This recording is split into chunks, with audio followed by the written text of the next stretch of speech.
had red wolves around it, skeletal and derelict, old, quartz crystal-veined rock corridors of mountain keep secrets of birds and wind and directions of ancient trails, bare trails before the humans walked them, and the lost creatures before them, water finding the shape of the land.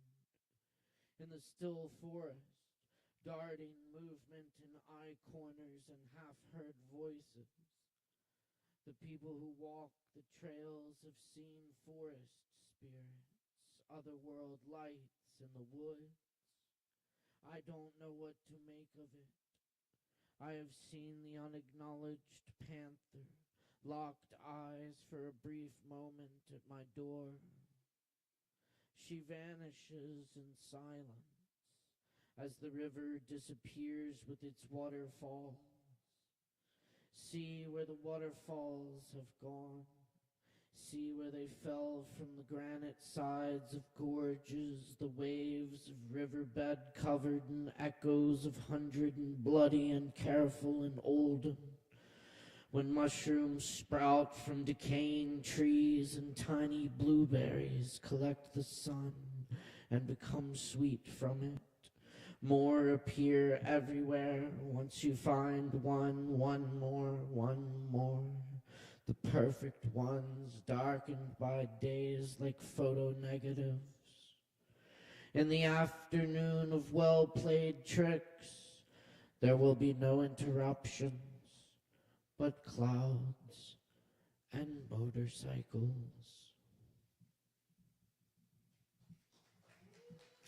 Thank you very much, and welcome to Poetry Open Mic Asheville. It's great to be with y'all tonight. My name's Caleb Beissert. Pleasure to be your host here at Asheville's longest running and voted best open mic. And thanks to your support, and you can continue to support us by voting us best open mic night venue, best Kava bar, best listening room, best music venue, best whatever in Mountain Express, best of 2025 going on right now. Just go to mountainx.com to vote. We appreciate your support. Thanks also for buying some drinks, tipping your bartenders, and just being here tonight, bringing yourselves. Thank you. How y'all doing? All right, very good. Well, I'm looking forward to this whole night of open mic for you. We still maybe have just a spot or two left on the list, so get it while the getting's good. And make sure to write legibly so I can read your name. And watch the show so you don't miss your spot, and you'll see a really fucking awesome show, because I know there's a lot of talent in the house tonight. Anyway, I'm going to keep warming it up with a couple more poems for you. Stick around, buy some drinks. Shout out to my crew, Ari and Morgan, tonight, holding it down. Thank you. Yeah, give them a hand. And our friends over at IMABL as well. Appreciate y'all. This is Light in an Upstairs Window. Reptilian plants crawl from the corners, climb the curtain rods. Darkness sweeps the house. Four friends walk a mountain trail to a dark tower, stacked firewood not far from the old cabin.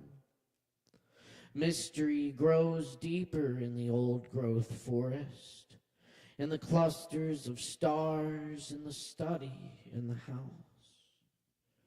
Among the vanilla of books, lamp-lit pages, runaway ink, produce lands beyond these walls. The yard surrounds, secret army poised, and hush emptiness, silent horses, austere house. The faithful dog has seen something invisible and makes known he wishes to be let out of the house.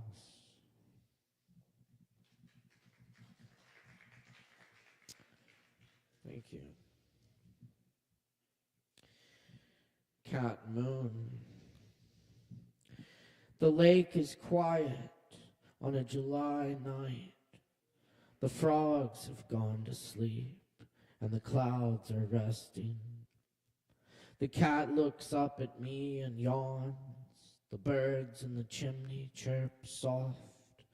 The broad surface of the lake reflects the quiet and coruscating full moon light through leaves under noble shadows of the night air perfumed with the summer wildflowers, vegetables for supper, one porter, 1 cup of mint tea.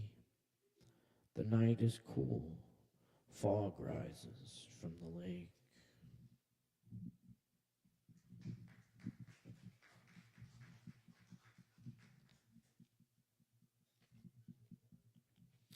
I sit awaiting the prompt. In the meantime, plums, daffodils, and forsythia blossom in the front yard. Outside, 2 dogs like squirrels chase squirrels. In the neighbor's yard, I smile. When they howl, the world wakes up to the sun going down 1 hour later. The gods had no problem with the rain, and the elderberry grows older. I can't remember how to spell mystified by the branches when the March wind billows. I want to be like the hemlock, still standing against its disease of damp cotton, the landing place of nutcatches, titmouses, and jays, the joy of winter's scream. I sing back to them a scratchy-throated song that disappears before the notes begin. I miss people before they are gone. My friend Ricardo says I'm better now when he counts his traumas. I say the wolves will eat us soon.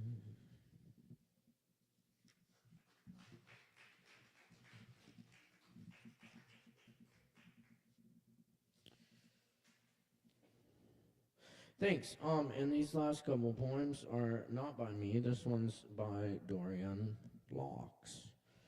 This is Black She-Snake Speaks.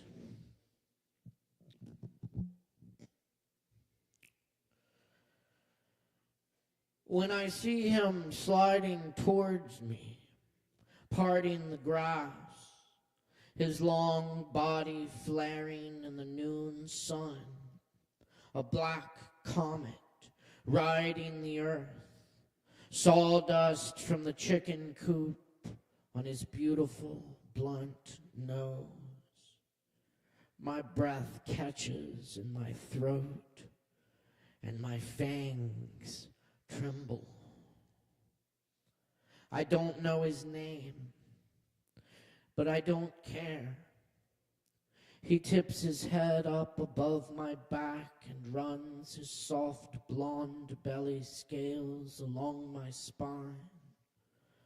I can't tell you how fine it is to feel all 200 vertebrae quiver at once.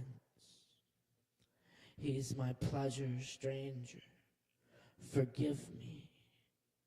I let him braid himself around me, all the way up to my heart. And when he enters me, I twist my tail tighter to receive him. Our bodies are raised and knotted scar, our muscles flexed and bulging, shining like the darkest wet clay, until all we know is this ordinary day. His head grazing my sleek umber neck, the red pearls of his eyes seized by light.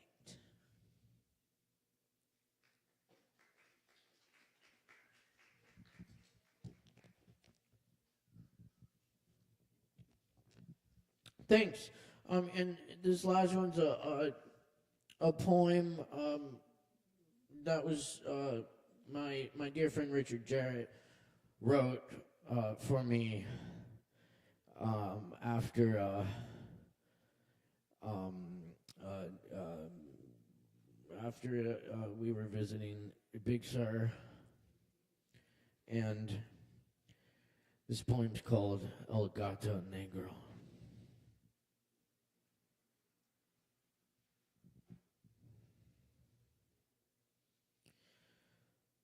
My friend traveled to Granada to open his chest to the heels of the dancers, carrying his head with its long black ponytail and soulful expression on a tray, to drink from the source of the deep music, to be assassinated by the moon. My sinister lover is calling me. She revealed herself with a lightning bolt, singing before 1,000 riderless horses in Andalusia, her left hand on the head of a wolf. He found a single feather in a dark corridor far inside the Alhambra, and he wrote that its unknown bird was fluttering against the walls of his chest for a long time afterward, and that he was going to find a window. We were to meet at a hotel by the river when he returned, but the door to his room was wide open. A black cat stepped over the threshold, looked at me without blinking, and vanished. I think something serious happened to my friend while he was in Granada. I'll say that a tremor from the grave of Federico Garcia Lorca penetrated his shoes when the guitars bled, and that he ran toward the knife of the Black Pharaoh who was thirsting for him in the hidden caves of the Canta Ores. Show me your death, and I will show you death, and then you can bleed your saeta. That's what the Black Pharaoh said to your friend, according to the testimony of the dire wolf.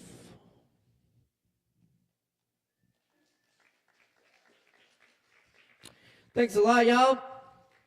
Hey, we're going to get this open mic rocking for you. Be sure to visit the bar, get some drinks, and many thanks to Sovereign Kava for having us tonight.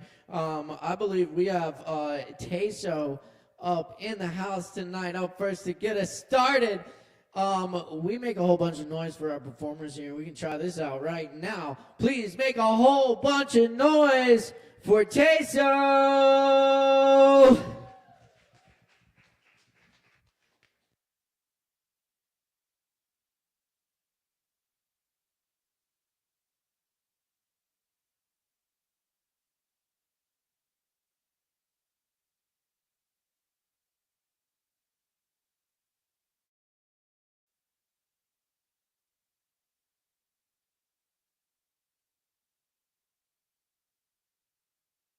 Bringing back the dire wolf.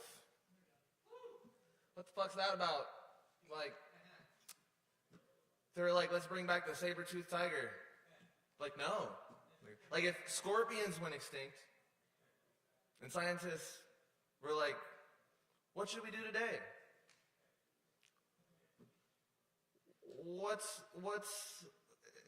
I'm gonna stick to playing music. Yeah. I don't really play piano. Yeah.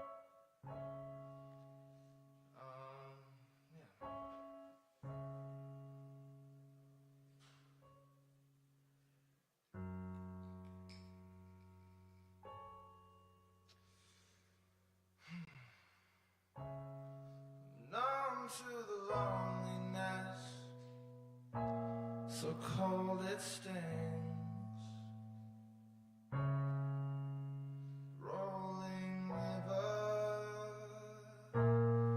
Glacial springs,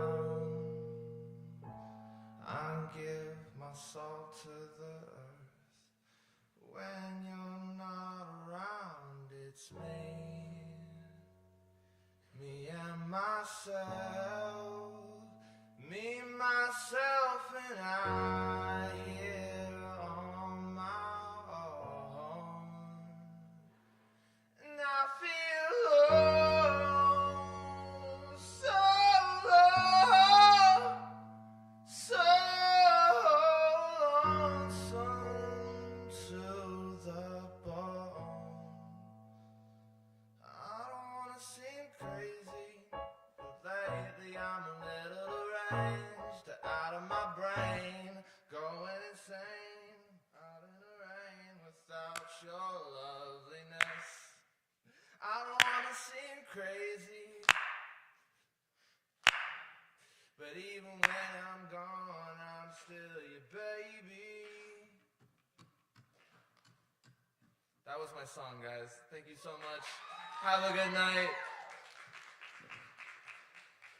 Tazo in the house. One more time for Tazo, y'all. Thank you, Tazo.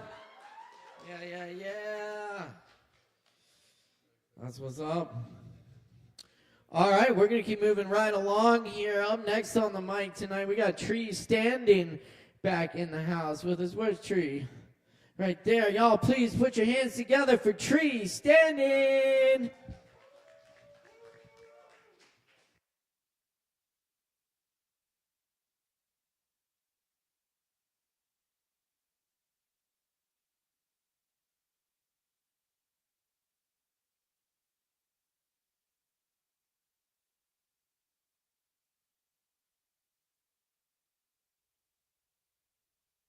How you doing?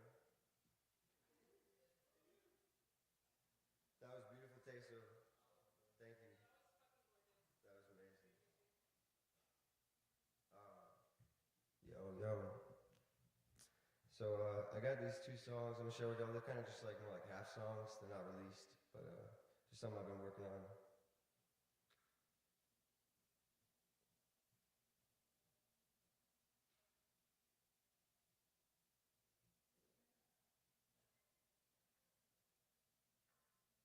It's not coming through. Maybe I should get my laptop.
Yeah.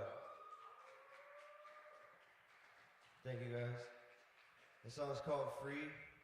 And actually I have a friend that's like on the second half of it, a collaborator. He's in California, but if he was here he'd perform it with me, so that would have been dope, but I just had to. Yeah. Alright, I got one more little snippet I'll show you guys. It's called Too Long. I just recently wrote it a few days ago.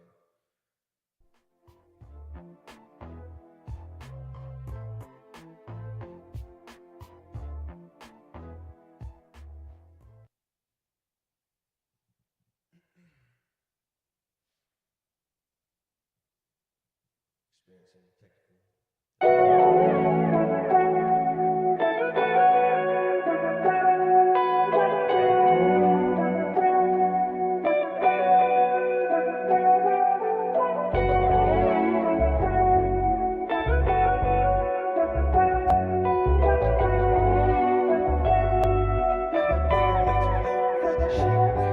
I've been playing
Yeah, keep it going for Tree Standing. Thank you, Tree.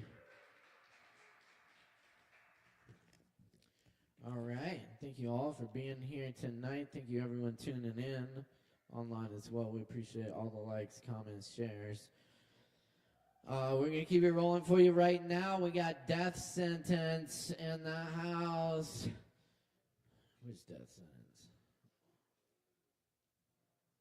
Right here? All right. Y'all make some noise for Death Sentence. Give it up.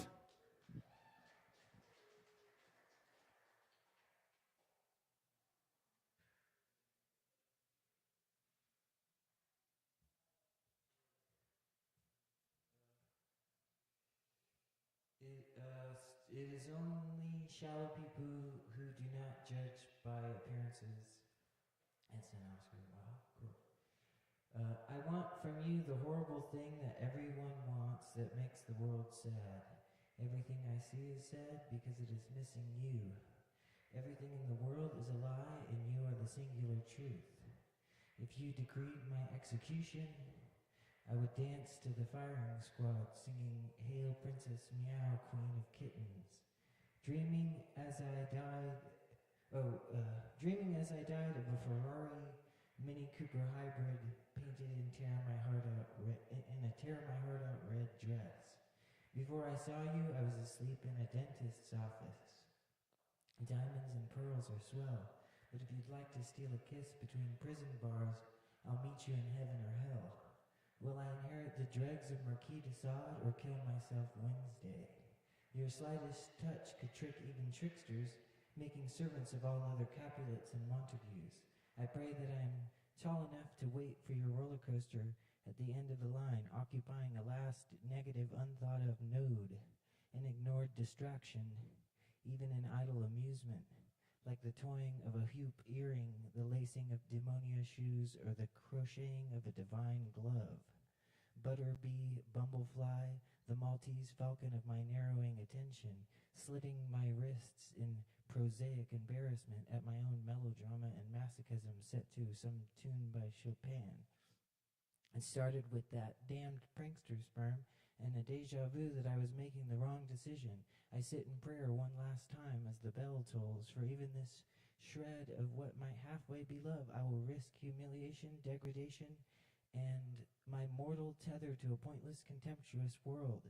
I have crawled along so many tearless days. If I am playing at love, if I am still unlovable, my heartbeat pounds the primitive thought, your tormenting name, a leash of thorns and a stiletto in my heart, daring me to gamble what little I have left worth living for, in a vain hope at warming myself by the smolders of a tragic, stolen ecstasy.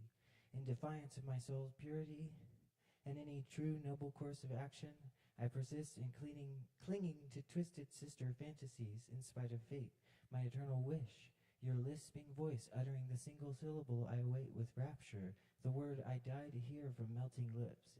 Yes. What will I tell my congregation when they see me, a handcuffed and blindfolded angel, being dragged along by a volatile, two-faced, schizophrenic child? I remember hearing the voices of angels, I will plead, but they were not the angels I thought.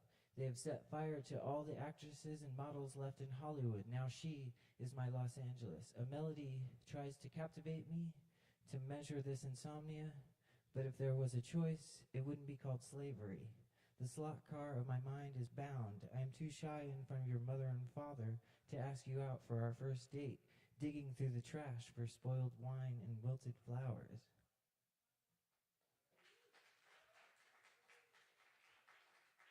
Keep it going for death sentence. All right. Very good. And up next tonight, we got Taylor Hyatt in the house for you. Make some noise for Taylor.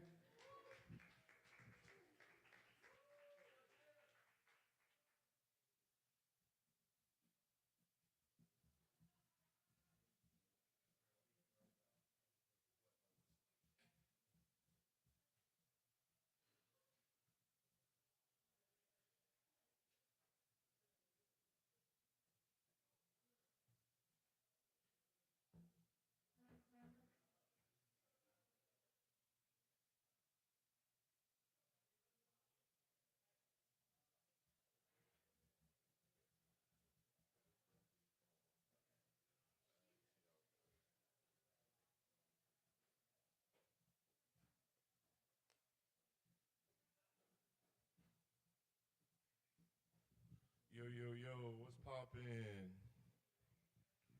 How's everybody feeling tonight? I feel weird just saying that. That's weird.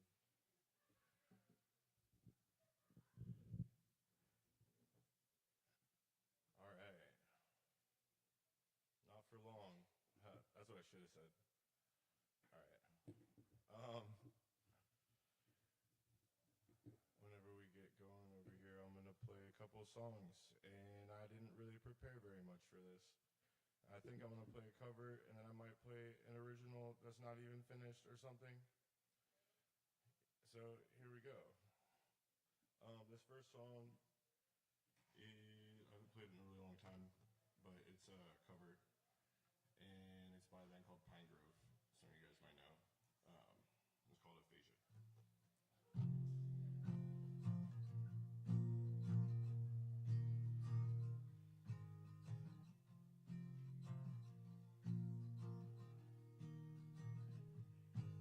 So satisfied, I said a lot of things tonight.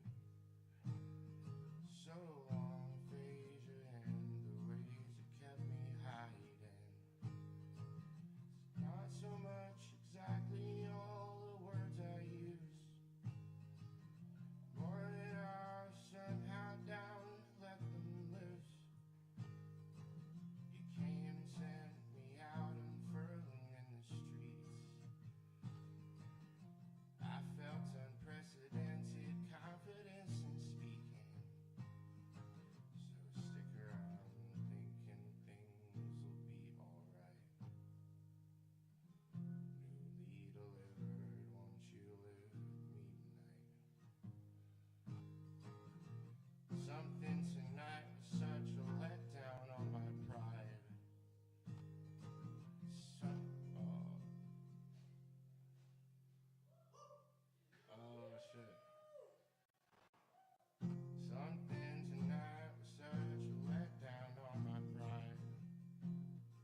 don't got to take some things in stride.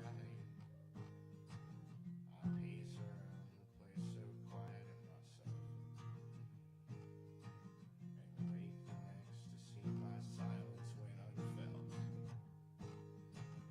Just when I thought I had this pattern sorted out,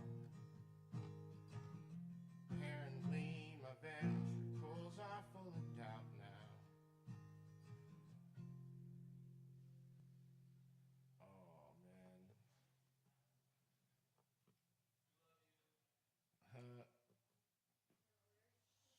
No, we're gonna play a different song. That was a bad idea. I think I'm having a mild anxiety attack. That's cool. Alright. Anyway.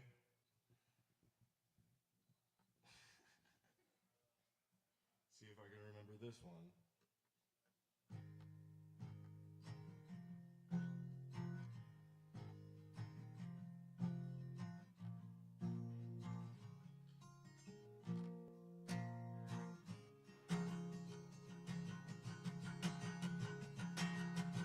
Every morning, cold and sweaty, I'm losing sleep, feeling real heavy. I broke all your fingers, one by one. I can still remember how it feels.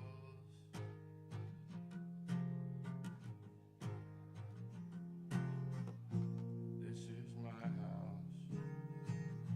You should know better. I should know better too.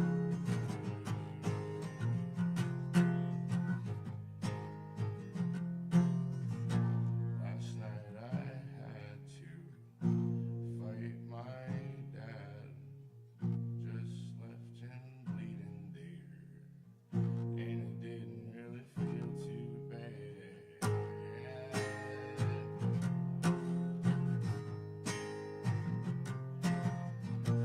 Huckleberry, well, he kicked my ass.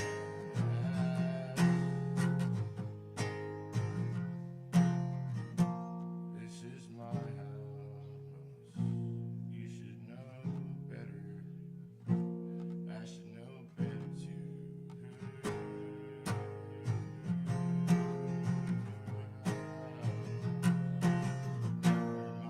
mind nightmares. I've not slept this well in years.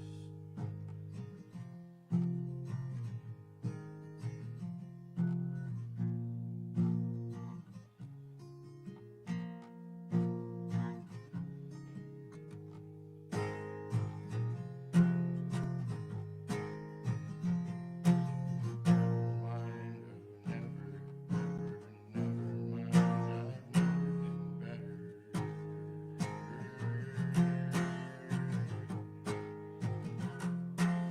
Never mind the nightmares. I've not slept this well in years.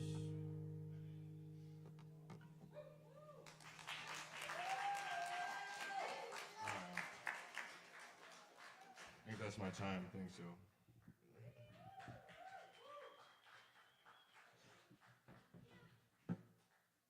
Yeah, keep it going for Taylor. Thank you, Taylor. Yeah, yeah. All right, y'all.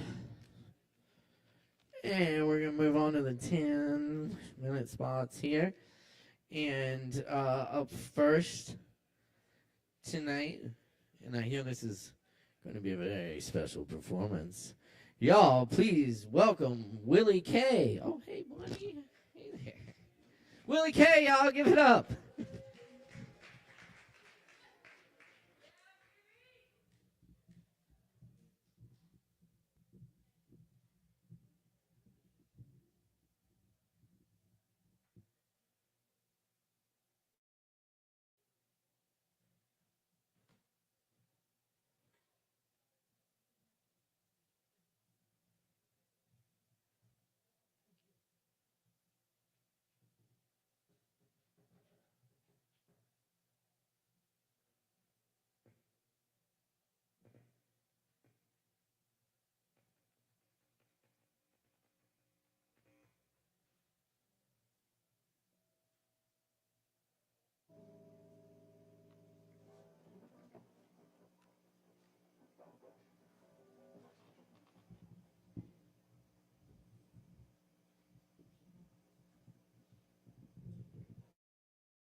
Howdy, y'all.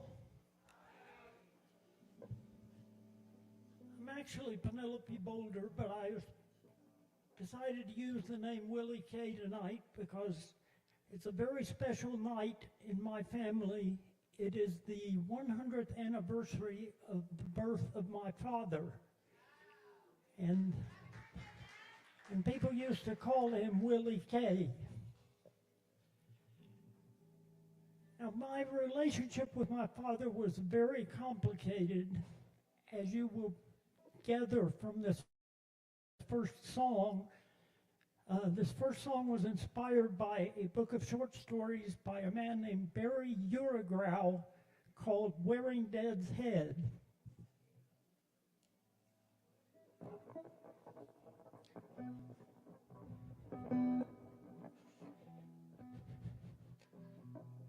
Every time I look in the mirror, seems I'm wearing dead's head again. It's painfully clear that it don't fit, and I don't fit in to his cold world of engineering, of numbers and figures and facts, a world devoid of emotion.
Feel what he never felt, passion burn, passion burn.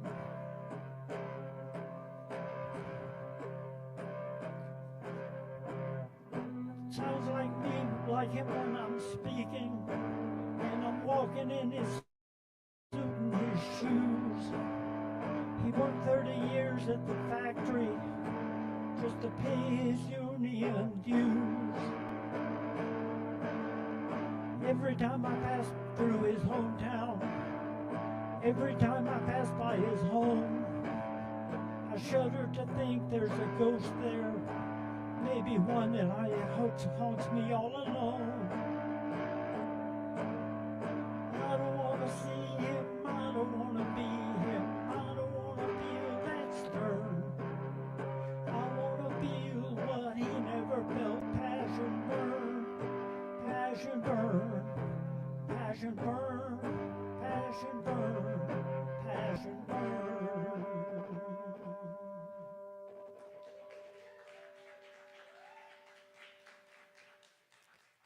Thank you.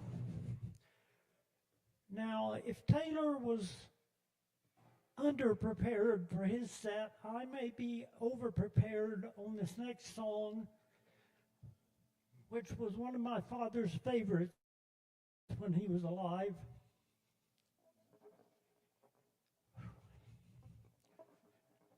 This is either going to go really well or really badly. I can't tell which.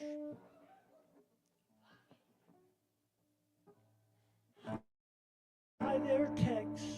What you say? Step aside, partner. It's my day. Bend an ear and listen to my version of a really solid Tennessee excursion. Pardon me, boy, is that the Chattanooga choo-choo? Track 29, look at that engine shine. Can you afford to board Chattanooga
certain party at the station,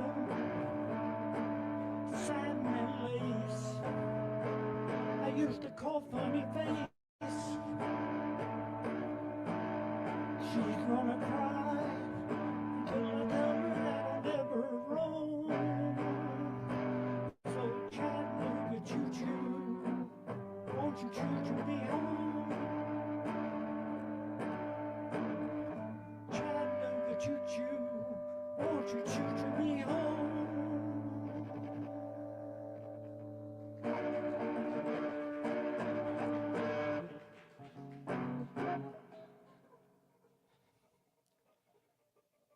Hey, I've still got 5 minutes, so I'm going to cheat and work in another song if I can think of one that's fast. You won't drive me to drinking, 'cause I found Delta 8, completely legal THC here in the Tar Heel State. I'll never smoke with Willie or get high with Margot Price, but I'll get happily hammered and not think about you twice. Let me pour a better guitar picker, because he had connections in the music industry. And I ain't nothing but a hack songwriter, 20 feet from stardom that you want so desperately.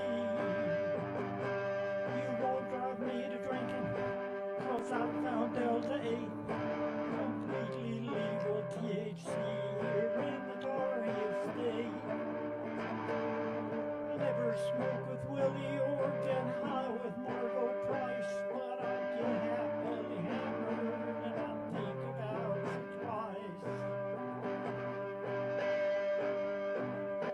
So sit here with pencil and a notebook,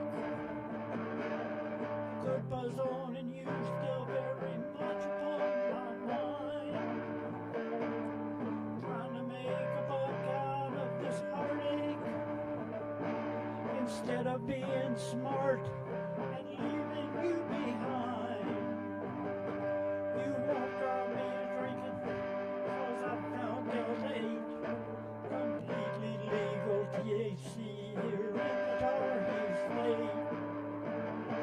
I'll never smoke with Willie or get high with Margot Price, but I'll get happily hammered and I think about you twice. I'll get happily hammered and I think about you twice. I'll get happily hammered.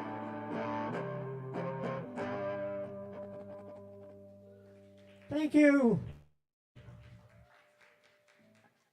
Shout out to Arianna Morgan, the bartenders. Tip them, not so much that they'd fall over. And I'm done. Give it up for Willie K. And yes, happy 100th birthday to your dad. Very cool. Thank you, Penelope. And thank you all for being here tonight. We do this every Wednesday night. Appreciate y'all being with us. We will keep it rolling for you now, because up next, we got Nicholas for you tonight. Please welcome Nicholas.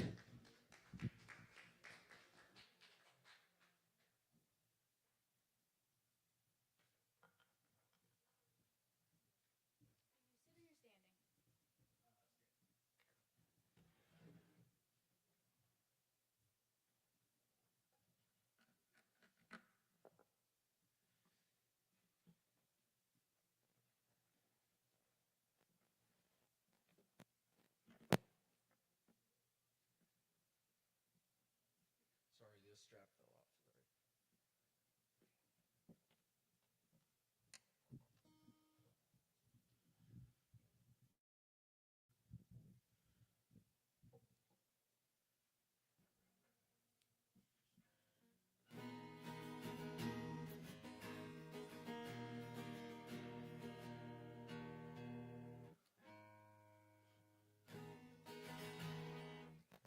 Hey everyone.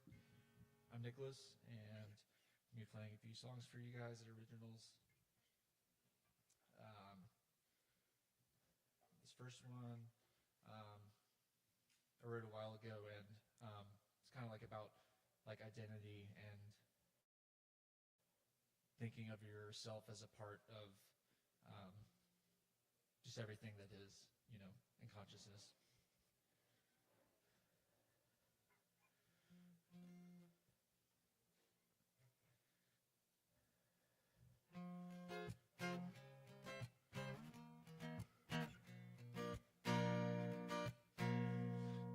It's been a long time since I woke from the dream when I was only playing me.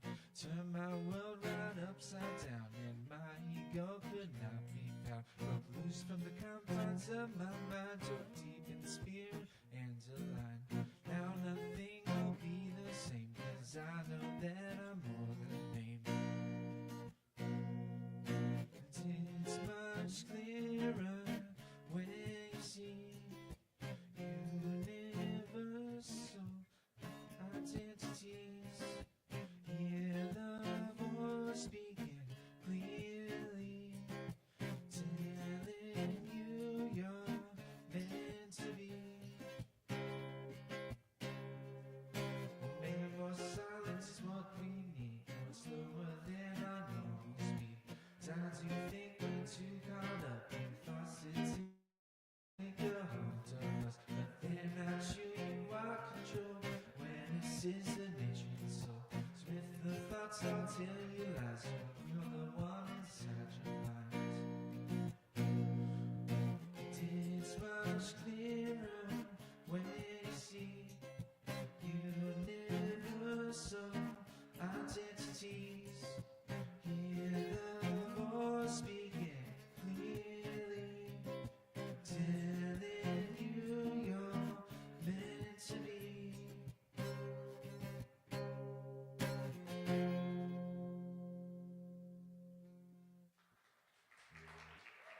Thank you.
Tapping into my soul's desire, let the love take it high, like the sun burning in the sky. May the light shine far and wide. I'll be the change I wish to find.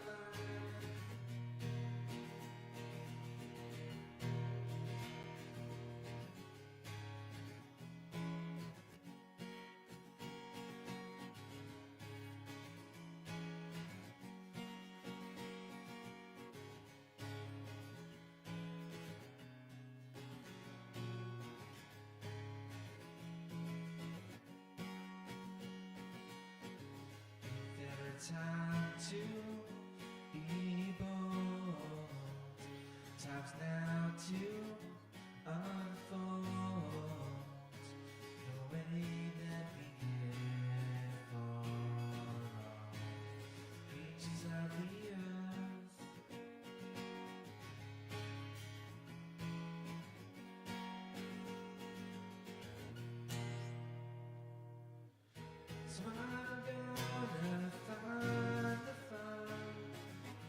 Tap it into my soul's desire. Let the love take it higher.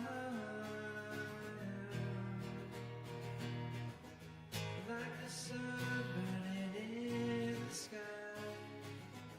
May the light shine far and wide. I'll be the change I wish to find.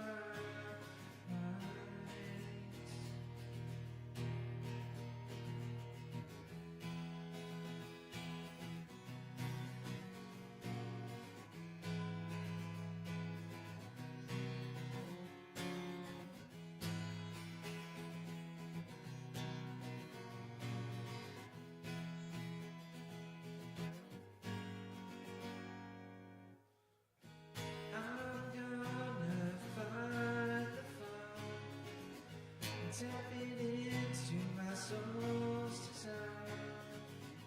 Let the love take it higher.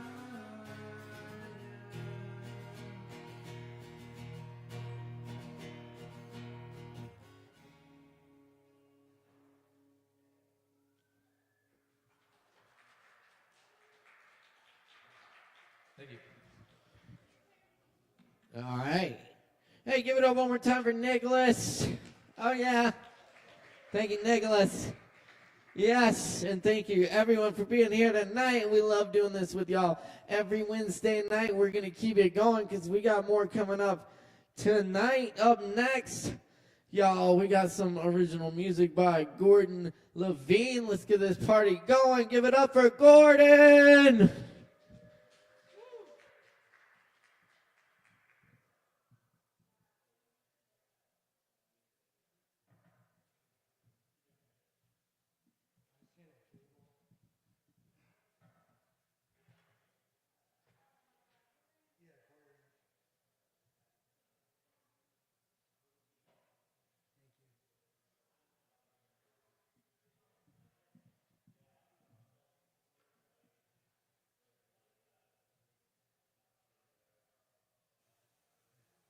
My name's Gordon, and I'm going to play a set of some original music.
Hell yeah.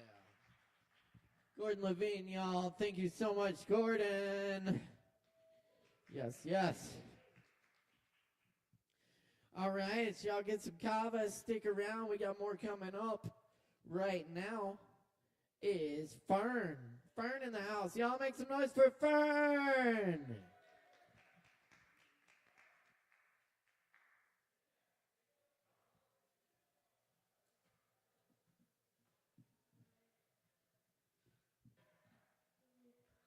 I think that's good. Hi, everybody. I have some poems for you. Aren't you lucky? This one's called Smoking Cigarettes on the Porch, which I love to do. We vowed to only have one cigarette between the three of us. This is reasonable, we allowed. So we each smoked our third, passing it around when we started to feel our throats getting scratchy. I've been taking large gulps of sparkling water and leaving the rest in the can, going on walks around the neighborhood and pointing out every wind chime. This is how I feel alive. Earlier this week, I sat in front of a coffee shop with a small cup of hot coffee, some cream, no sugar, and watched the tourists explore downtown. I saw a man pass by me 3 times before complimenting my shoes to himself under his breath. There were 2 families that day that stood out to me, both a dad with a young child, and it healed something in me to see them walk into the bakery and walk out with a box of cakes. I remember when I was a kid, my dad would take me to the gym, and we would eat Chinese food out of boxes and watch all the Marvel movies that were out at the time. We would also talk about what superpowers we would have. My dad always had a pack of cigarettes on him, Marlboro Reds tucked into his jeans, and he would hit the new pack just before opening it. It's like I could feel each palm smack as he did it 4 in a row, just to be sure. When I open my pack of Camels, I don't smack them. I treat them like a delicate cake, something special.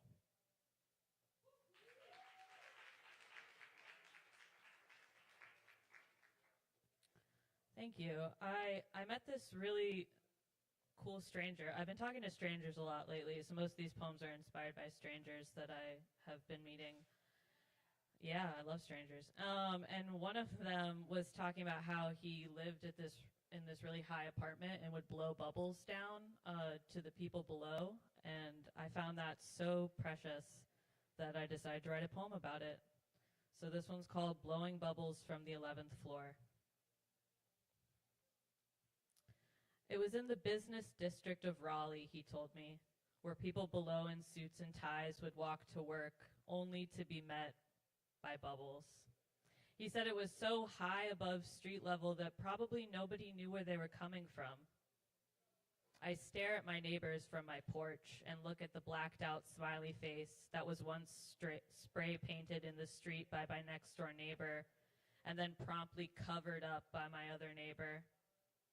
I think of the kids who play in their yards. We are our own little bubble, this street, just like every other street in town.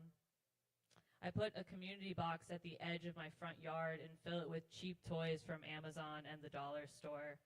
People only ever come to it in the warmer months, but this is my way of blowing bubbles, sprinkling joy into daily life. I talked to another coworker the other day about how joy is the best form of resistance we have, and it might be the only thing we have left in this world. How to cultivate it, how to hold it closely at night. I try to encourage this joy in my students, knowing that they're the best hope we have.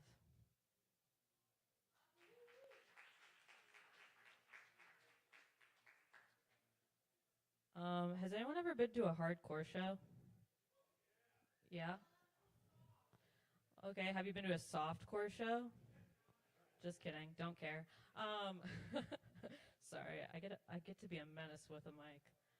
I went to the hardcore show that was happening like last week at some random person's house, and I just thought all it was people stimming. Like, it seemed really, and I don't throw this around lightly, really autistic in the most beautiful way. So I wrote a poem about it. It's called Stimming at the Hardcore Show. There's something about the dancing, the watching the pit from the back that's freeing. There are 3 of us huddled, pushing our bodies against each other and laughing wildly. There's tickling, singing, jokes, and headbanging. I have finally found people I can be myself with. And plus, it's really hard to look weird in a crowd like this. I mean, there are men kicking and punching the air like an anime fight, and I can't hear a single word, but I know they want us to move to the music, so I do. I bob and nod like a somatic release. I find the mosh pit to be really cute. All these people jumping around, stimming freely.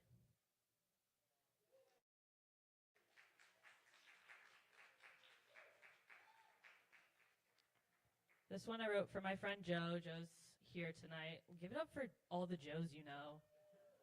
Maybe all the Joes you don't know. Yeah, hell yeah to the Joes. This one's called Befriending a Jumping Spider. I used to not like spiders, the way they move unexpectedly, their eyes, how hairy their arms are. I've learned to desensitize myself to them. I've spent hours going to the exotic pet stores in town and staring down the tarantulas, watching them climb, eat, hide, dance. There's this cute thing they do where they lift their front legs in the air like they're asking to be held, Jumping spiders do this too. Ask for attention and affection. I used to have people in my life that I would ask a lot from, and it would upset me when, of course, they couldn't give it to me. I would hold out my arms and wave for attention and be met with dismissal. So I've been working on surrounding myself with people who give their love freely, who call to say hi and hold my hand without having to ask. I go dancing with my friends every weekend and think of how sweet it is that we're moving together to music, caring for each other up close, holding out our arms in love.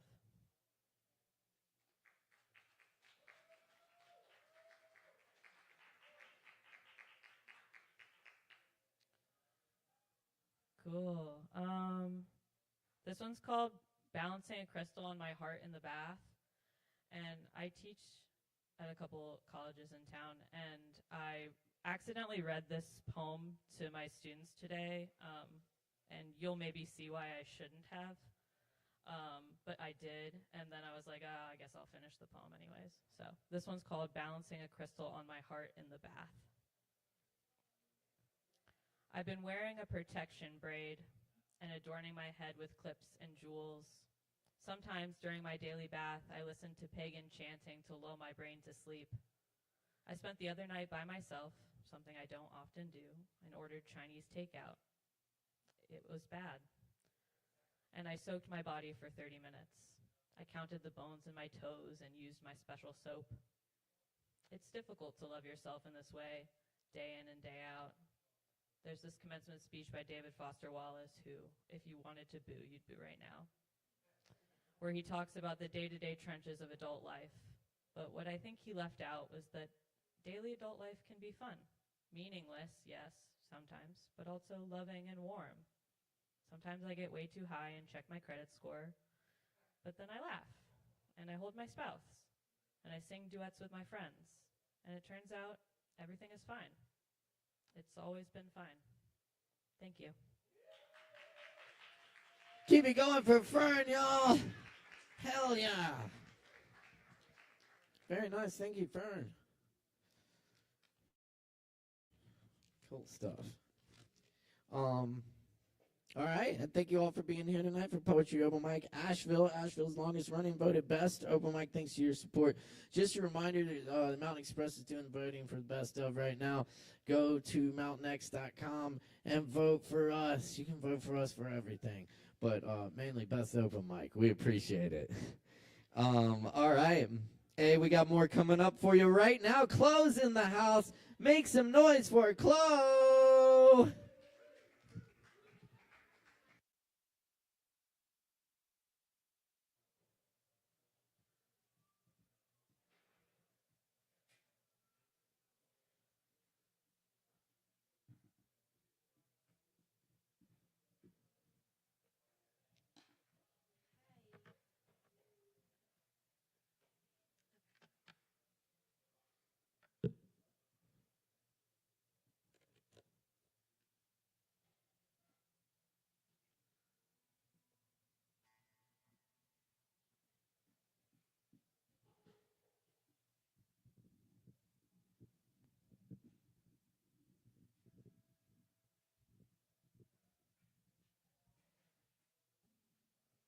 Thank you. Fuck yeah. Thanks. I set up the mic and stuff. Yeah, nice. Okay, here we go. I haven't played my guitar all day. Apologies.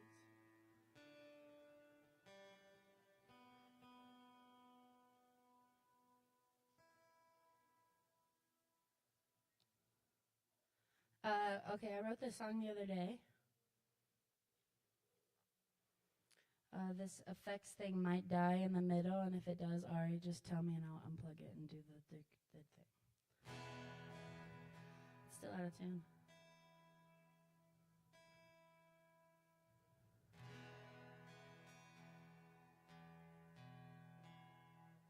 Sorry, guys. I'd rather not play sounding like shit the whole time.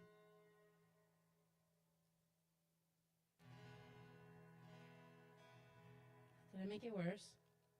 Be honest.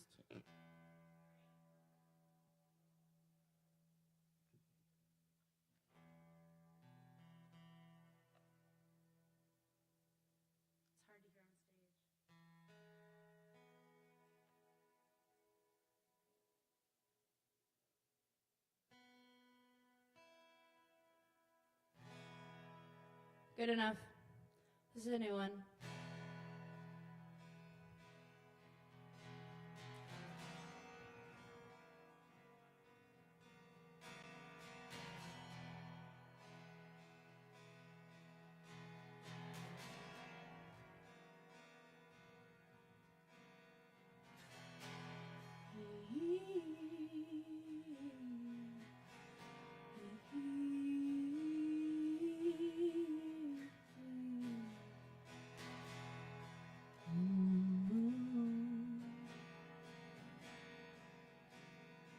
I think I'm done. I just realized I'm playing this totally wrong. I'm mixing up songs in my head. I'm gonna try it again. Boo! Okay. I've been writing a lot. Sue me.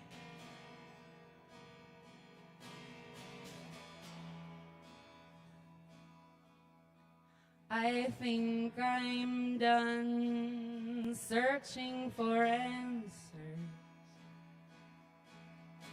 I've found a treasure satisfying under heavy stones. I know I'm through begging for minimum. I've got boundless beauty in my bones.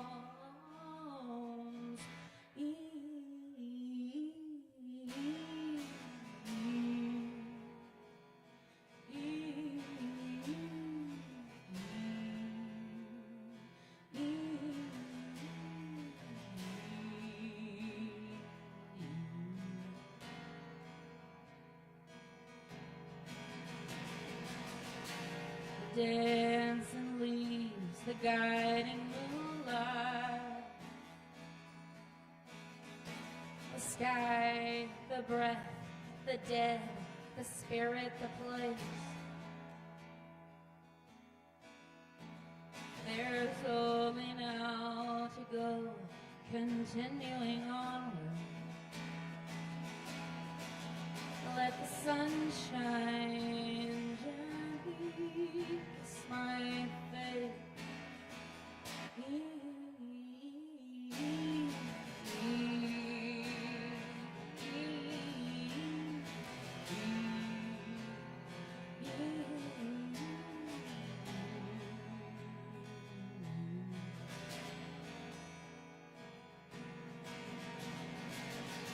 My breath informs, my energy fuels me.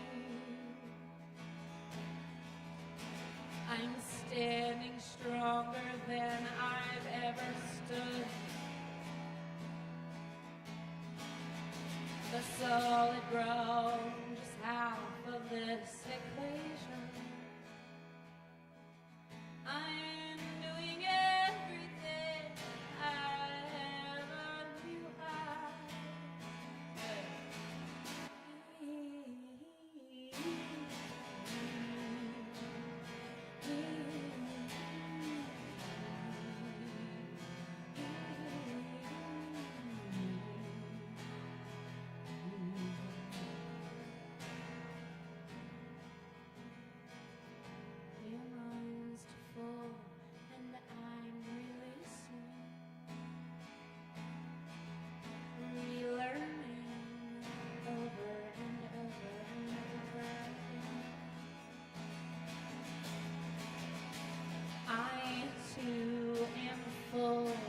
And I'm still growing daily, over and over and over.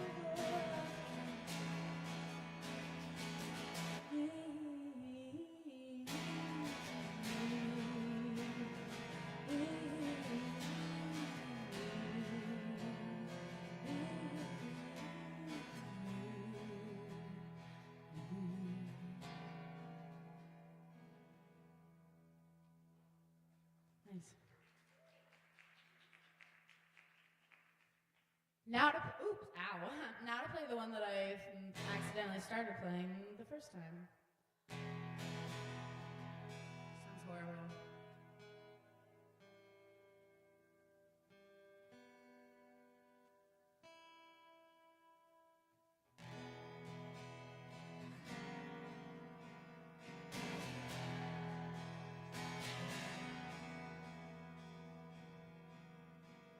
This one, thanks to Kevin Evans, is called Constant Conversations. I see signs and messages from God in the time, and license plates on cars, and the sky and the wind are constant conversation.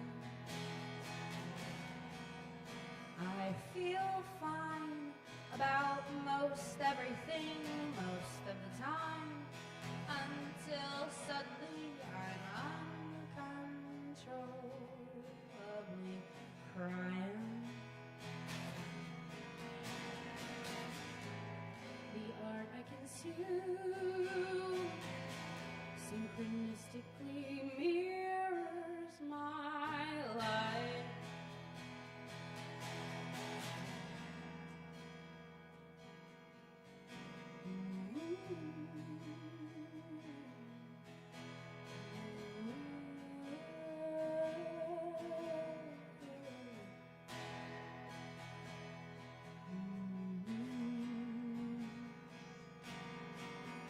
I hear lines, rhythm, melody, and prose, and I'm inspired by folks I kinda know, and I'm trying to get to the place my heart remembers. I keep going, trying to ask fewer questions, unknowing, yet still making all these suggestions, singing songs of longing and of loving.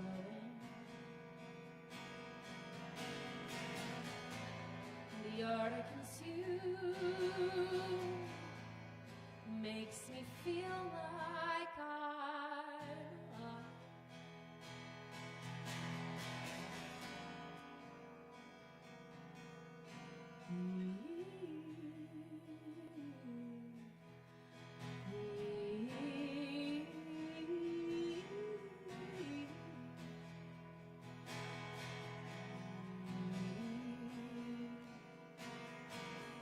I feel time moving swiftly through my body, and God, an ever-changing mystery. I can recognize a gift and a lesson. I feel fine about most everything most of the time, until suddenly I'm uncontrollably crying. The art I consume tells the story of my life.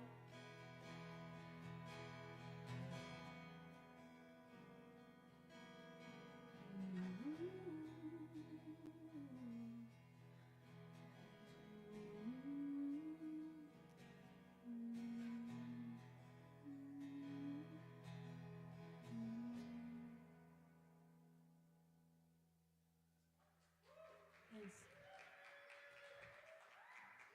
I got a little short one to finish us off.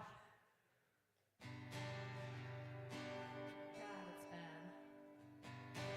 This is what I get for not tuning before coming on stage, is just constant anxiety. I did it to myself.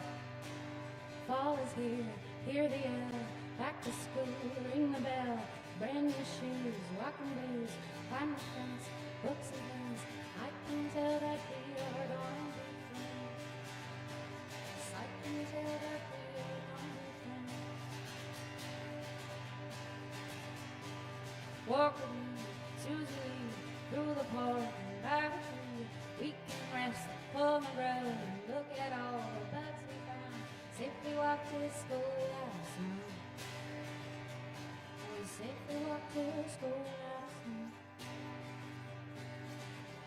We don't notice any time pass. We don't notice anything. We sit side by side in every class.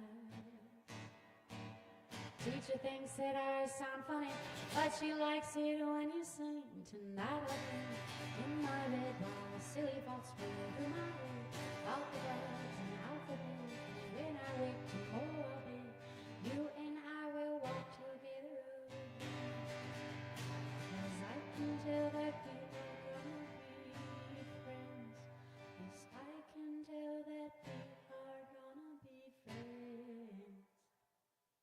Thanks, guys.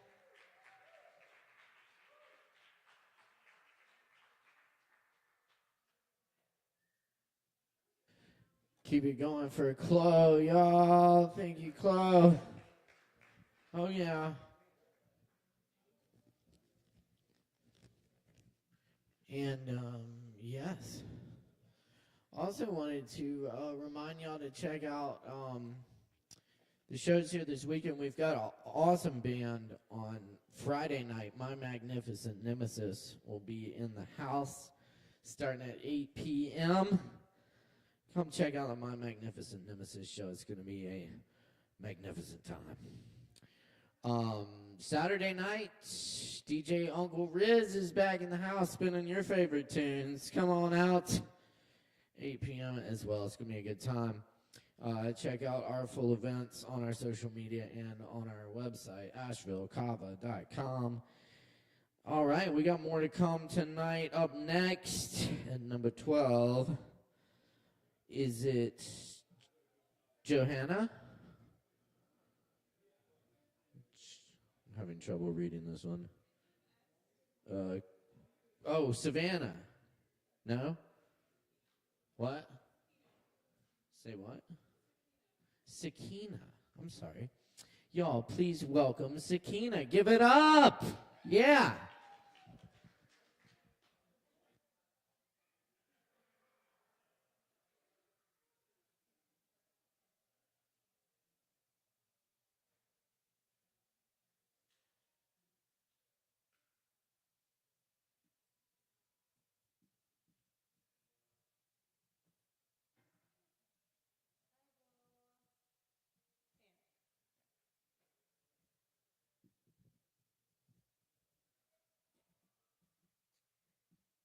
Hello, guys. So tonight I will be. Is it on? Okay. So tonight I will be reading you guys a poem, and it's more like a prologue to some beliefs and just like some, I guess, like adapted ideas that I have used to like navigate this sort of like phenomenon that we call time. And I feel like time is something that like we need to like personify to almost like be able to just like dwindle inside of our lives and just like to be able to just like live more accordingly to the smoothness that it can provide us if we no longer run away from it. So this is my poem, or just like I want to say like spoken word and just like truth to my being on the premise of time. So here it goes. Time is peering through a window, curated, curious, and shy. We don't know him by size, but for only as long as our nose go.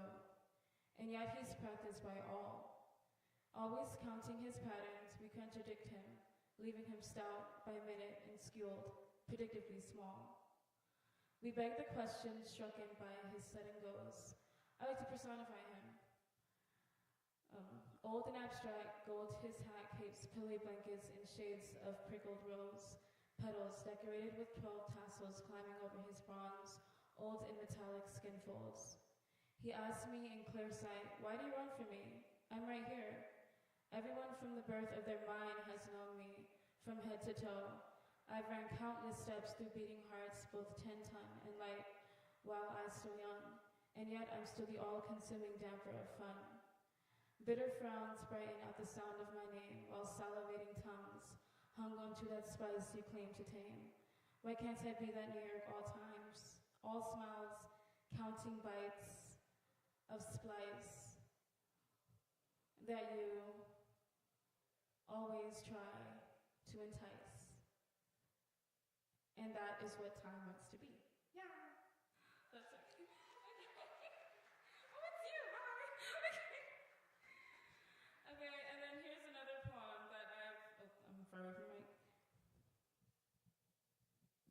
Okay, here is another poem that I wrote, and it's just like a bunch of like riddled and random, like I call it riddled and random country boy madness. So here it goes. You wanna know a picnic name? Who am I to blame? It was either Moses or Cain. Shit, if I listen to ya, I might go insane. Cynical mysticism. Mechanical minutes in motion. Here, buy me a token, will ya?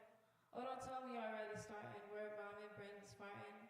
I already reserved a spot for you. Why don't you be starling? Kin the fire, kind as king. When I think of queen, still-eyed, red-tipped finger, staff throne sitting. Hey, didn't I tell you to sit by the fire? Listen to my stories. Fuck now, the fire's dying. Who am I to even be trying for you not to smile? Hair all nappy, my fingers had a jolly old time, picking nimble branches for your crown. You throw me the cake in the line in tall grass. What a waste, in case you were wondering. It was buttercream icing. I heard you in your past, a dutiful lineman. Hey, why you crying? I miss you, man. Man, the way your hips wind, we dying, hot harlot chick, long neck, birthday 1999. We fucked in alleyway soup kitchens of Jewish shrines. She looked me in my gummy cigar jukebox loving indigo jean eyes. She pointed her bunny rabbit button nose, nosy bitch she was. It was the simple things about her though. I give it all for a scent of hers, making its way with the wind, weeping its whispers, wailing for me. Anyway, I've lost all my wanderlust, wakeful wish to think. The train leaves in about 9:45. Don't drop your corner though. Yeah, I can't even see. Sorry. Don't drop your quarter though. Don't know where we're going, but you'll see in the end. Look out for the morning rooster hollering. It's Harlot Hen. But yeah. It's just like scrapbook form. Okay. And that's about it. I guess I have. This mic is weird. Anyway, I guess I have like this one other concept that I want to share with you guys, and it's going to be very like short and sweet, but it's just like on the concept of, I want to say, language. And I feel like I've definitely like explained this to like a lot of my friends in like very devout detail. But one time I was walking and I took like this like very long walk, like instead of my neighborhood, and it was like on the banquets of like all the trees, and I was just like on Adderall, and I was just like looking out into the sky, and then I looked at this sign, and the sign like read speed. And I always like, I kind of like tilted my head and I kind of just like wondered like, why is it named speed? And how did we apply like the S and then like the very ending D to mean that entire meaning of speed? Like, why is it speed? So this is like, I guess like discovery for what language is supposed to be, to me at least. And here I go. So language is a feeling something gives us through breath. It's like a voice box. So like whenever something gives you a feeling, and it's like you can't exactly like adapt that feeling, but it's like it's a breath, and it's almost like a flow. So language is a feeling something gives us through breath box. Written language is the direction of flow at which that feeling shapes. So like it's like the direction that's in your body, and then like you're dancing, and your movements, like for instance, I'll like bend my knee, or like not my knee, this is my elbow. I'll bend my elbow, and it's like taking the shape of like a V. So it's like the feeling that flows shapes.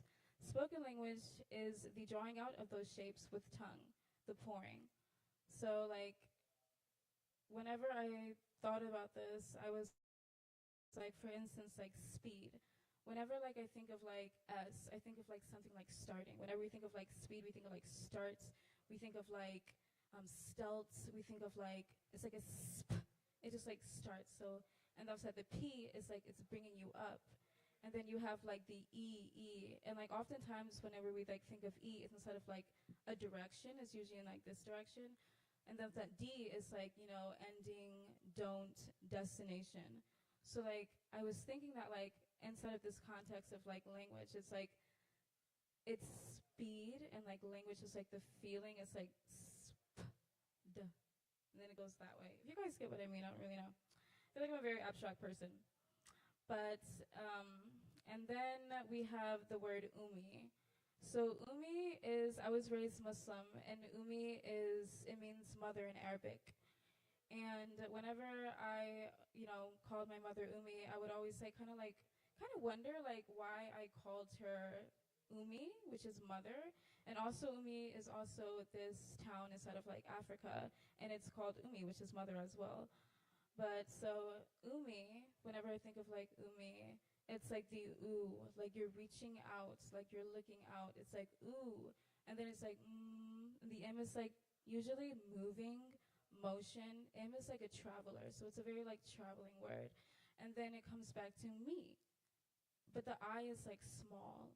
It's like very like almost like kind of like a child. So like whenever I think of like umi, it's like ooh me. So like whenever like I thought about that, I was like, I feel like the way we shape language and the way that like we the words even that we use, like they almost like have this sort of like dance to them with our movements, and that shapes the words, or that shapes the letters of our language. So yeah, me, come back to me. So it's like those strong, and then the mother, and then it come back. And also when I think of like it's deep, it's inside of your soul. It's like a like you're like conjuring up something. So yeah, that is my premise on language, and I hope I explained it well. But yeah, okay, that's it. So, Kena, I'll keep it going. Hell yeah. All right. Very good. All right. I'm having fun tonight. Hope y'all are too. And we're going to keep the fun going because up next, we got Kai in the house. Y'all, please give a big warm welcome for Kai.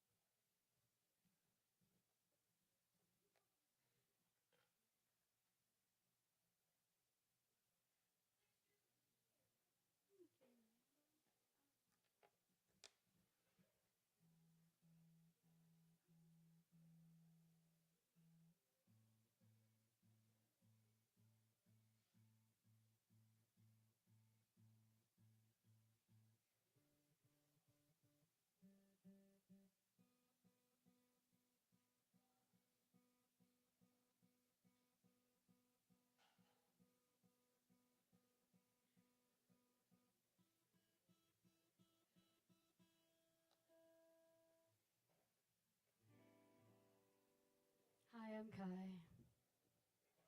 Hello.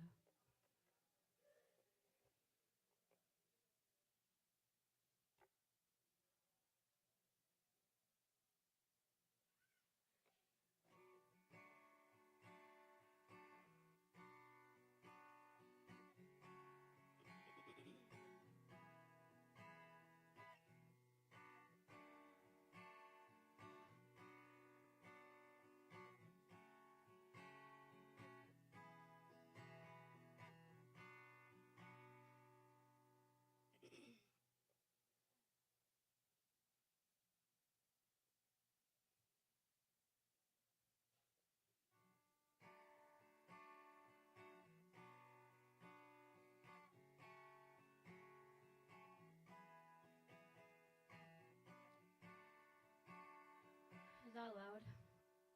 I know. Yeah. I'm gonna do a new song today because I'm bored of my other songs. um,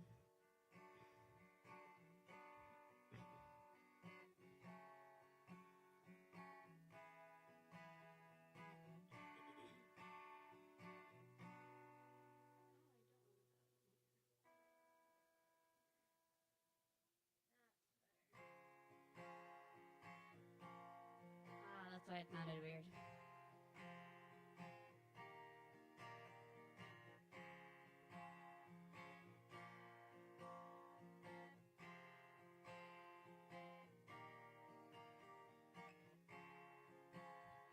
I wish you could see me now. I wish you could see me now. I wish you could see me now. Sometimes I feel just as used, just as bruised as I used to be, just as confused in my youth. It's not the truth anymore. Put a lock on the door, page flip, new chapter. Not happy ever after all, but don't feel the fall as freshly. Don't take the hit so intensely. Never thought I'd be here. Wanting to reappear. I wish you could see me now. I wish you could see me now.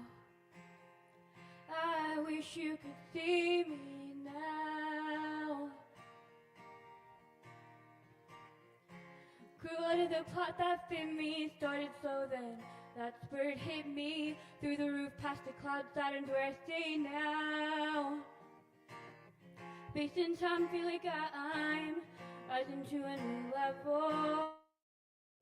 Based in trouble, call to me, chronicle my history.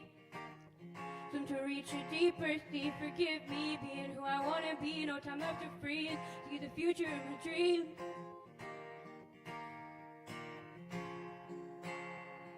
I wish you could see me now. I wish you could see me now. I wish you could see me now. Little bit of bleach blue, writing on my shoes at the tips of my hair, remind me I'm not all that far from disrepair. Late bloom blurred lines together, plain white rooms, bleach blonde hair, didn't care, wanted to get caught. Cause then maybe someone would give me a second or third shot, a thought.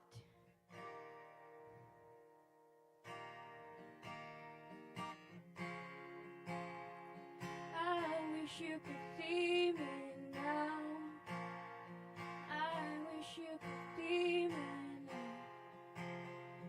I wish you could see me now.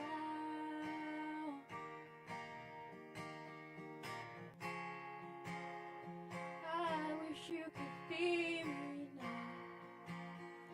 I wish you could see me now. I wish you could see me now.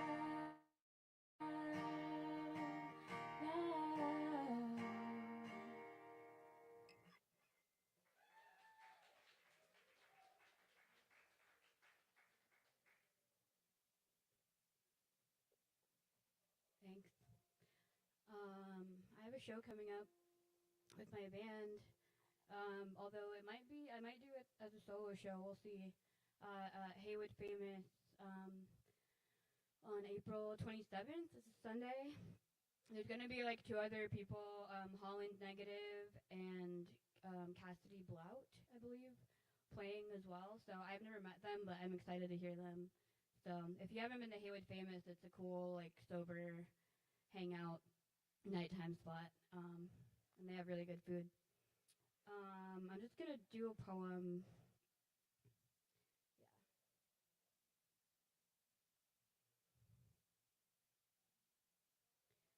This poem's called I Dream of Impossible Lightness.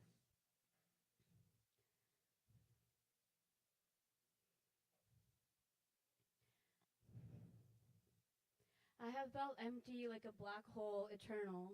Cyclical Sunday, I run through with a sledgehammer. Sorry about everything, immune to nothing, no sense of humor for an existentialist. Overthought, underwritten, sideways lying human, hungry like a hamster wheel. Never getting anywhere, always wanting to be somewhere, not here. These days, I feel empty as if I am a vessel, the star bringer. Empty as if I am now light enough to fly. I dream of impossible lightness. Porous, moonlight shines straight through me. My ribs are made of hot wax, dripping down the darkest crevice of my body, for once not questioning the way back. Like if Orpheus never lost faith. I dream of impossible faith. My teeth turn to periwinkle dust, crushed by the power of speaking the inexpressible. Twinkling dust, I'll blow from the palm of my hand to your eardrum. In D.C., in California, in New York, whispering my love for you on the wind. I dream of impossible love. A rabbit child dreams of cosmic pogo sticks, whiskers brush skyscraper windows to constellations, out of control but clever enough to never stop, or dumb enough to never stop, young enough to not get caught. A parentified teenager dreams of park swings, getting higher, realizing reluctantly they are only carefree when alone, but often alone and rarely carefree. Watching a group of friends out at sea where everyone looks happy. I began to measure hope between the distance between people. Lip or cheek, call or text, pause or speak. I tingled tape measures around my ankles and prayed an easier time would come. I dreamed of impossible lightness. After a bizarrely long week, I closed my eyes and woke up a bird. Molted feathers swept away with the wind. No evidence to the contrary that I had ever been a being capable, I had ever been anything but a being capable of flight. This is only the beginning, the air seemed to say. I fear, I hope, I dream of impossible lightness.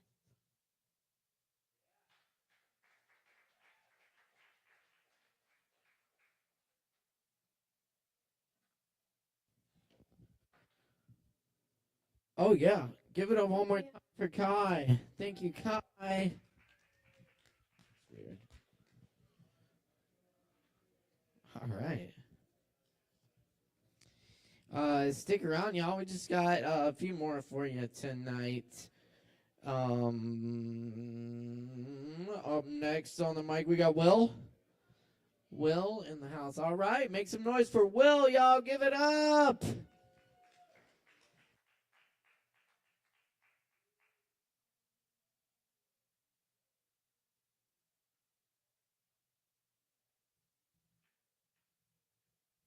Hello.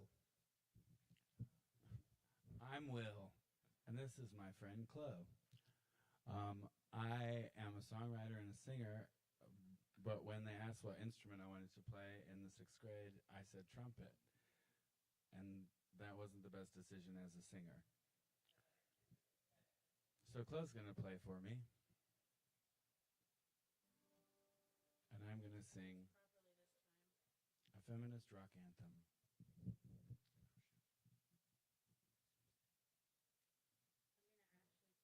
Oh, it's not on.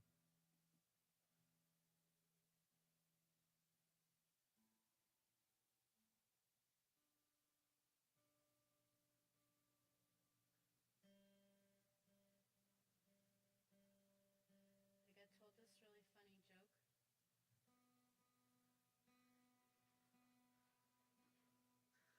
I'll tell you later. It's good. Check, check. Oh, right. Give me that. Yeah? Plug. It's very fancy back there.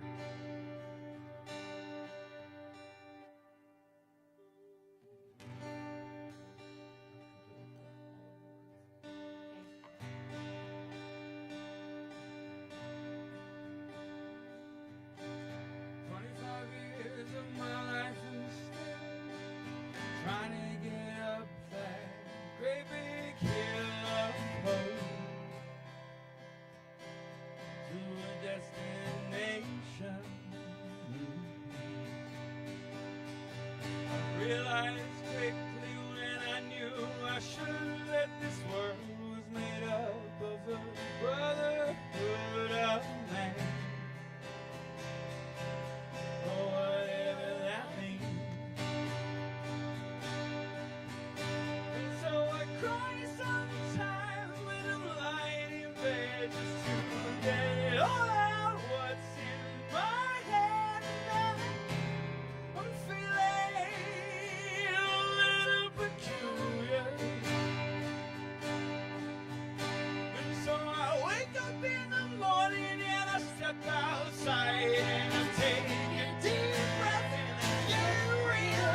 bed just to get it all out once and right there tonight.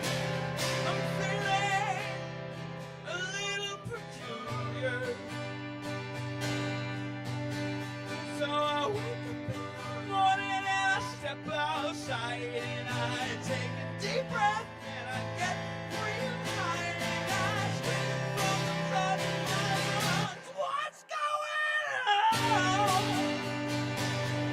When I said, hey, yeah, yeah, hey, yeah, yeah.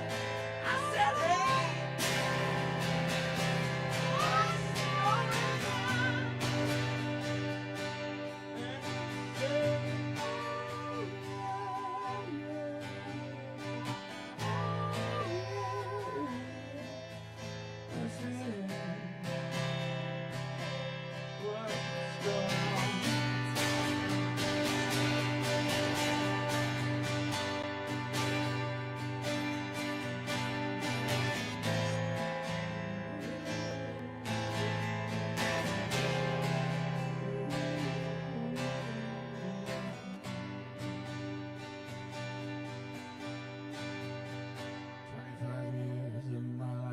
Still trying to get up that great big hill of hope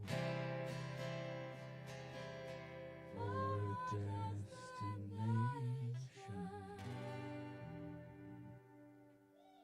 Willie's out! Hello!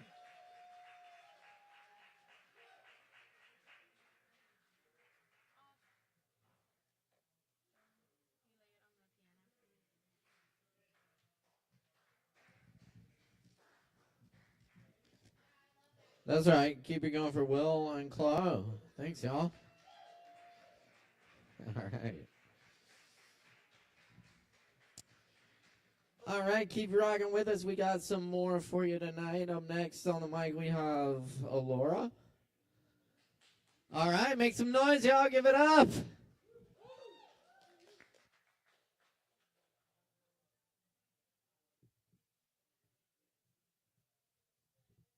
I have to sing really close to it? No? Yep. Okay. And you can hear me? Okay, cool. All right. Here are a few things I've written. I've never done this before, so I'm a little nervous. Woo! And most of them don't have names, so, okay. Sometimes when I try to write deep thoughts, it just comes off as cliche, which, to be fair, I don't think is such a bad thing. We're all just people. And despite how different from one another we think we are, we're all quite the same. And that is such a beautiful thing. Woo! All right. I can hear your voice in my dreams. I see your face in my heart, but your smell is nowhere to be found. I search for it in the depths of the sea, your eyes crashing like waves, pulling me closer till I'm too far to be seen. I got lost searching for you, but through the journey, I found myself. All right, next one. When I was 15, I threw an apple out the passenger side window, thinking nothing of it, but degrading into the earth. How I was so wrong. I moved away from my hometown at 19, eager to explore what else was out there. It wasn't until I was 30, I noticed on a trip back home an apple tree, right where I threw the core years ago. Sometimes you purposely plant a seed, but the unexpected growth is always more exciting. You never see it coming. So maybe do things with no intent, no hope that they will lead anywhere. You might just plant an orchard.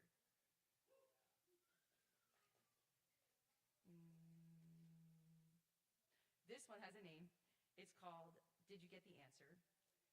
You know the saying, or question I should call it, if a tree falls in the middle of the forest but no one is around to hear it, does it make a noise? And there's probably more to it, but that part alone makes me question, if a person breaks down but no one is around to see it, do they feel it? Do they feel, or is it just a thought? And then I have a little quote. I thought it was really cute.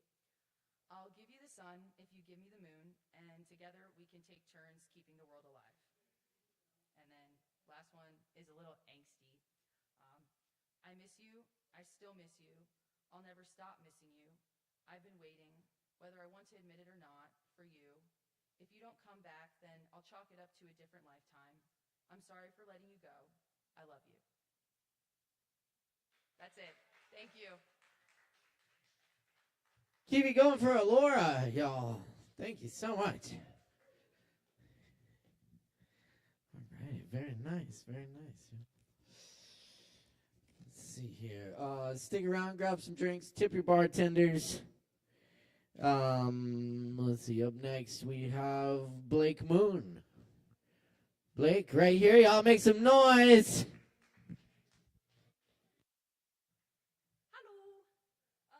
Okay, so this has no definitive title and no definitive genre, but it is very horny, so be prepared for that. Sweat surrounds me on all sides. Mine, yours, hers, theirs, thrumming with the music and in and out of all of my senses. I am alight with it, the smell, the music, the dance. Someone brought me here, but they are gone. I had panties, but they are gone. I had inhibitions, but they too stepped out for a cigarette. A sex club like the one in my dreams. A sex club where everyone is hot in every way. Shots are moving in every way. I find a man with a body I'd like to touch peeking out of a shirt I'd like to wear, and I slide his way. Of course, he was thinking the same thing about me and my dress, so when we touch, it's with a swirl and swoosh of mutual swooning. He might bite his lip. They're full and pomegranate red, cranberry vodka moist. I only realize he's sitting on a stool when he gets up to dance with me, finishing his drink. I just missed him, though, already halfway down to the floor, my bare knees sliding down the outside of his slacks. Up. I look up, past him, past the purple swirling light above him, to Venus, where she sits beside the moon in spring, watching girls like me go down and up and down and up and down, and he grabs my jaw and lifts me up. I grin. He puts me down. We giggle.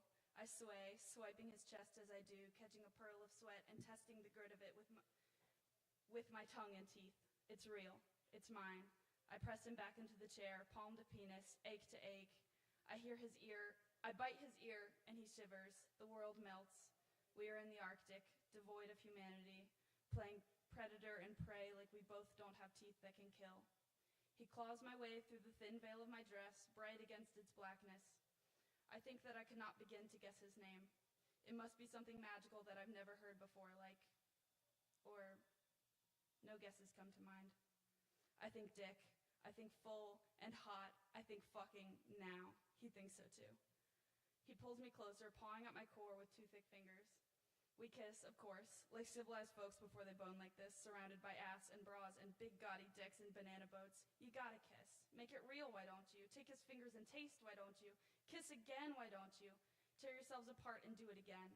His dick aches as we play. I can tell by the way he begins to make noises like please, like I do at the end of a long cry when I am seeping and slumping into the sagging folds of my skirt before I pick myself up and go. He wants to come. Are you pathetic? I asked, our first real words. This lights a fire, just as I hoped. He picks me up suddenly, two of his fingers still noticeably wet, and flips our position. Now I am on his stool, him on me. He is unzipping his slacks. I am clicking my nail against my teeth, satisfied. He's as big as he felt under my hand, that is to say, big enough. Any bigger and his ego would surely have blocked me out of my mind at first glance. Any bigger and he would go right past my spot, where pleasure lives in a small cottage puffing smoke from a chimney. He knocks on her door. Sliding in, I feel nothing but inch, inch, inch, going, stopping, coming, turning the bend. I reel around his neck, leaving bite marks by the collar, letting my noises be drowned out by the endless ether of sex around us. You feel so good, he whimpers into the chasm of my collarbone, looking as if he might cry. This tilts me further towards ecstasy. I cannot help the way I love to be loved. It comes in living, with fucking, with breathing and sweat and seeing in colors. O is fucked out of me. God comes in with the breath. In the morning, noon maybe, I lift myself to write a poem. It starts, I am naked, so too you, and you, and you. Particularly peppery is our smell when we are naked and open. Taking a hand and making it a fist takes pressure. Taking a fist and making it a hand takes love. Salt licks the earth's spacious wounds, filling her. I do not know what it means. I shut my book. I've been in bed 2 hours. My stomach storm brews for coffee, so I make it. Then food, so I make it. I sit to eat in the sun outside, where an inchworm inches across my hem. I pick her up to place her on a stem, where she is surrounded by things to eat, where there will never be an ache in her inching core, and she can always see home. My eggs are cold and full of worms. I wake again. 4 p.m. is hot against me. My thigh facing the sun is burned except for where a hand was, mine, stretched by shadows into the shape of a man's, and I remember what the poem means. Yeah. And then also, because I already have the nerves and I might as well, I'm going to read my favorite poem by Audre Lorde. It's called A Litany for Survival, and it's a totally different vibe, but yeah. A Litany for Survival by Audre Lorde. For those of us who live at the shoreline, standing upon the constant edges of decision, crucial and alone. For those of us who cannot indulge the passing dreams of choice, who live in doorways, coming and going in the hours between dawns, looking inward and outward at once, before and after, seeking a now that can breed futures. Like bread in our children's mouths, so their dreams will not reflect the death of ours. For those of us who were imprinted with fear like a fate line in the center of our foreheads, learning to be afraid with our mother's milk, for by this weapon, this illusion of some safety to be found, the heavy-footed hope to silence us. For all of us, this instant and this triumph, we were never meant to survive. And when the sun rises, we are afraid it might not remain. When the sun sets, we are afraid it might not rise in the morning. When our stomachs are full, we are afraid of indigestion. When our stomachs are empty, we are afraid we may never eat again. When we are loved, we're afraid love will vanish. When we are alone, we are afraid love will never return. And when we speak, we are afraid our words will not be heard nor welcomed. But when we are silent, we are still afraid. So it is better to speak, remembering we were never meant to survive.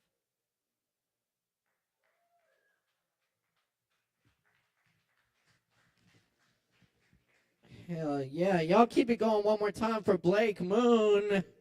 Thank you, Blake. Very nice. Very nice. All right, we're cooking tonight. Stick around. We just got a few more for you.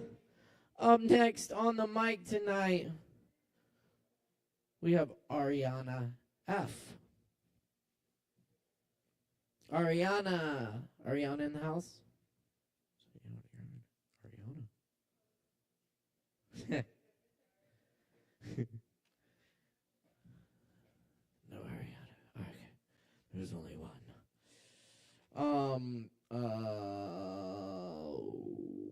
Solomon's bro. We got Solomon's bro in the house. Number 19, Solomon's. Nope. Going once. Oh, okay, great. Y'all, please put your hands together for Solomon's bro. Then give it up.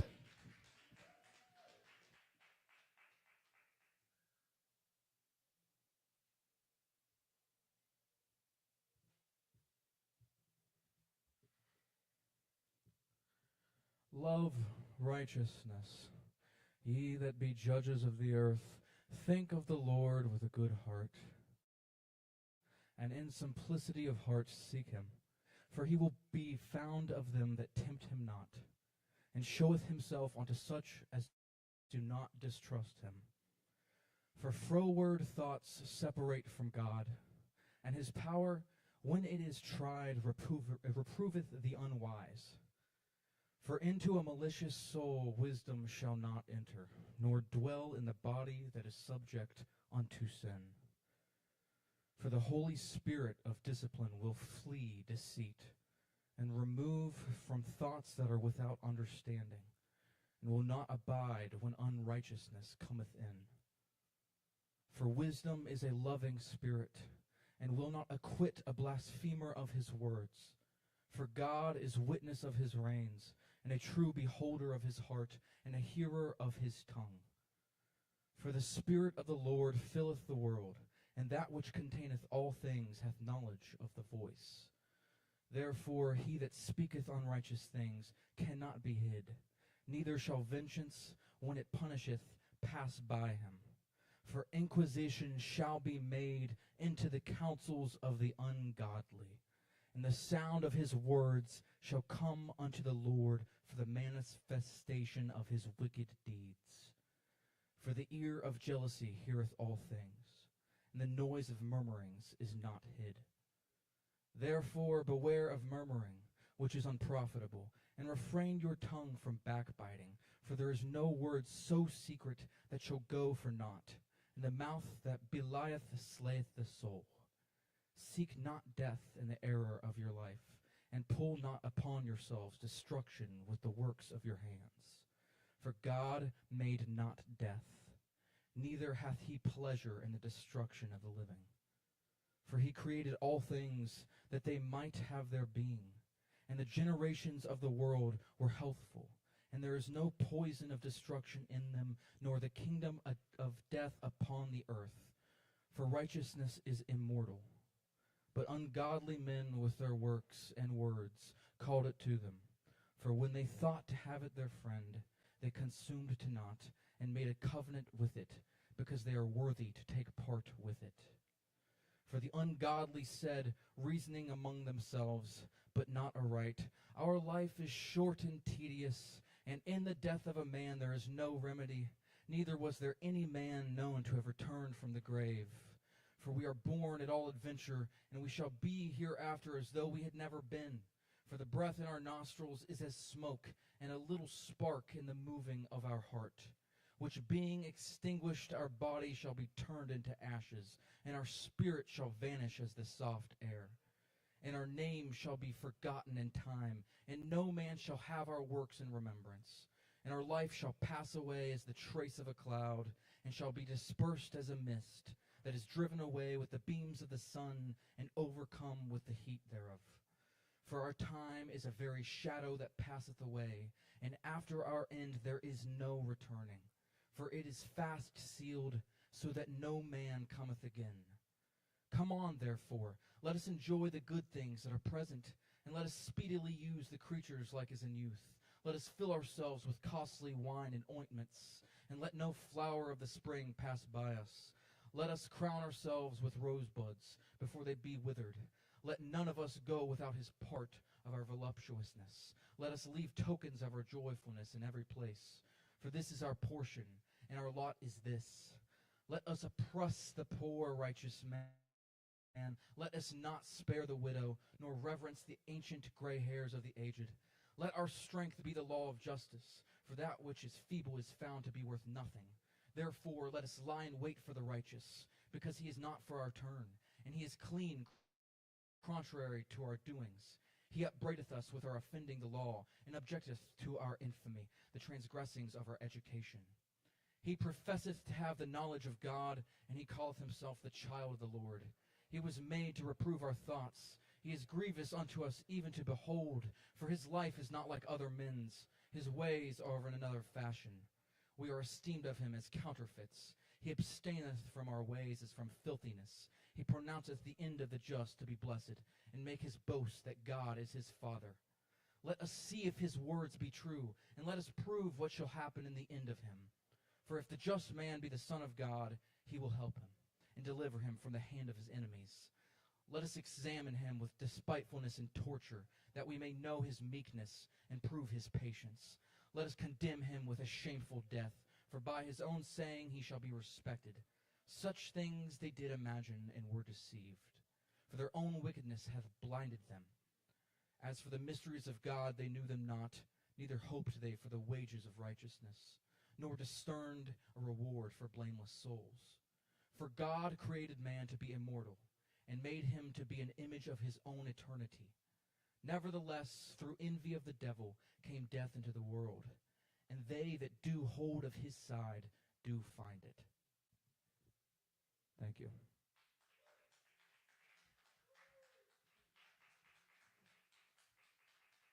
Keep it going for Solomon's bro. Oh, yeah. Thank you, thank you. Let's see here.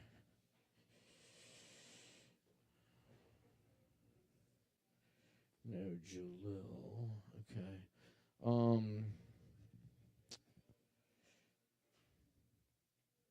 Do we have Joe Shelton? Joe Shelton in the house? no Joe. And no Arianna. All right.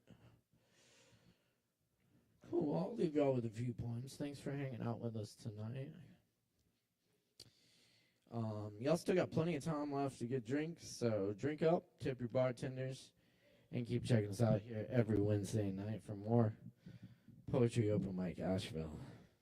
Be sure to vote for us on Mountain Express, and check out the shows here this weekend.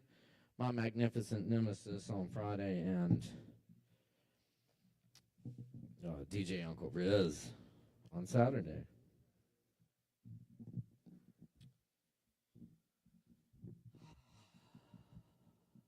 This poem's called The Alhambra.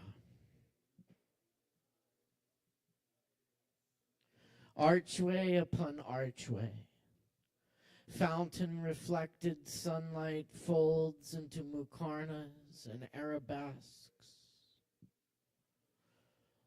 Moors built these palaces and gardens as a replica of heaven, where the sound of water, so scarce in their world, can be heard in every corner and corridor, a constant zikr. A single feather lies on the stone floor.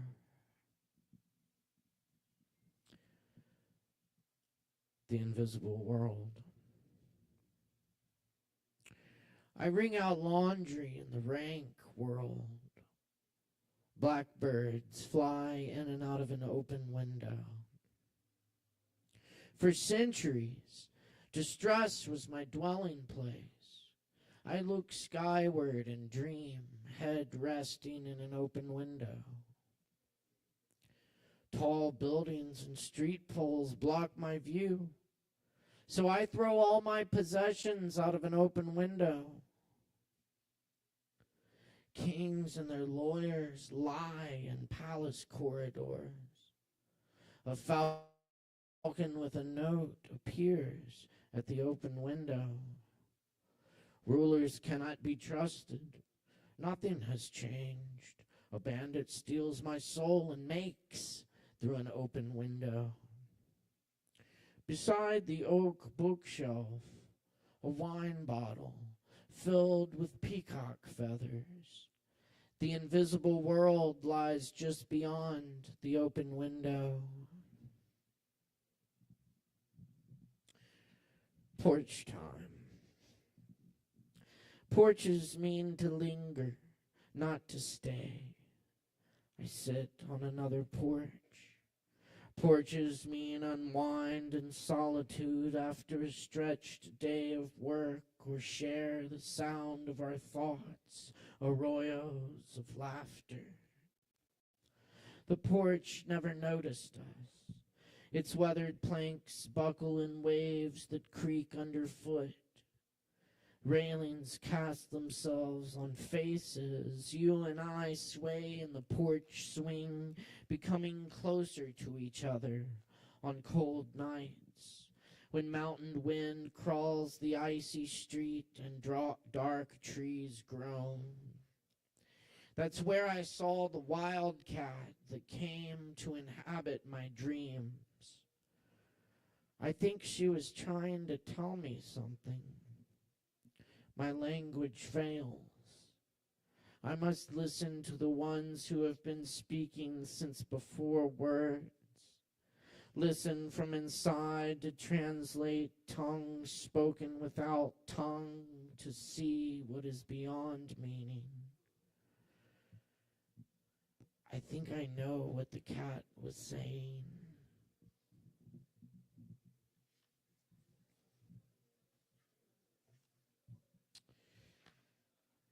And let's see, this is another poem by Richard Jarrett. This is I Met Our Lady of Sorrows.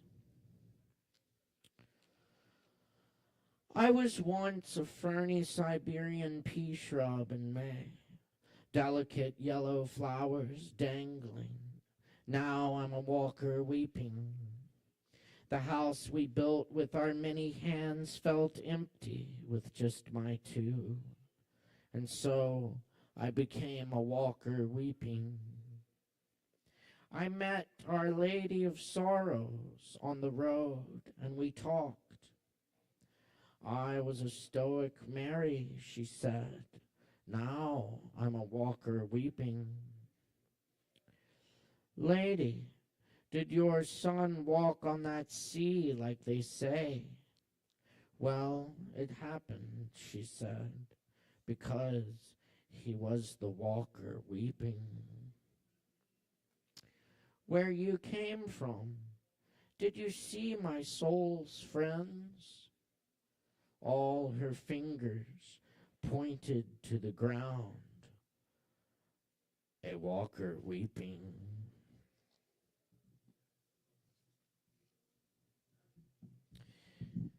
And now I want to share this poem by Lucille Clifton.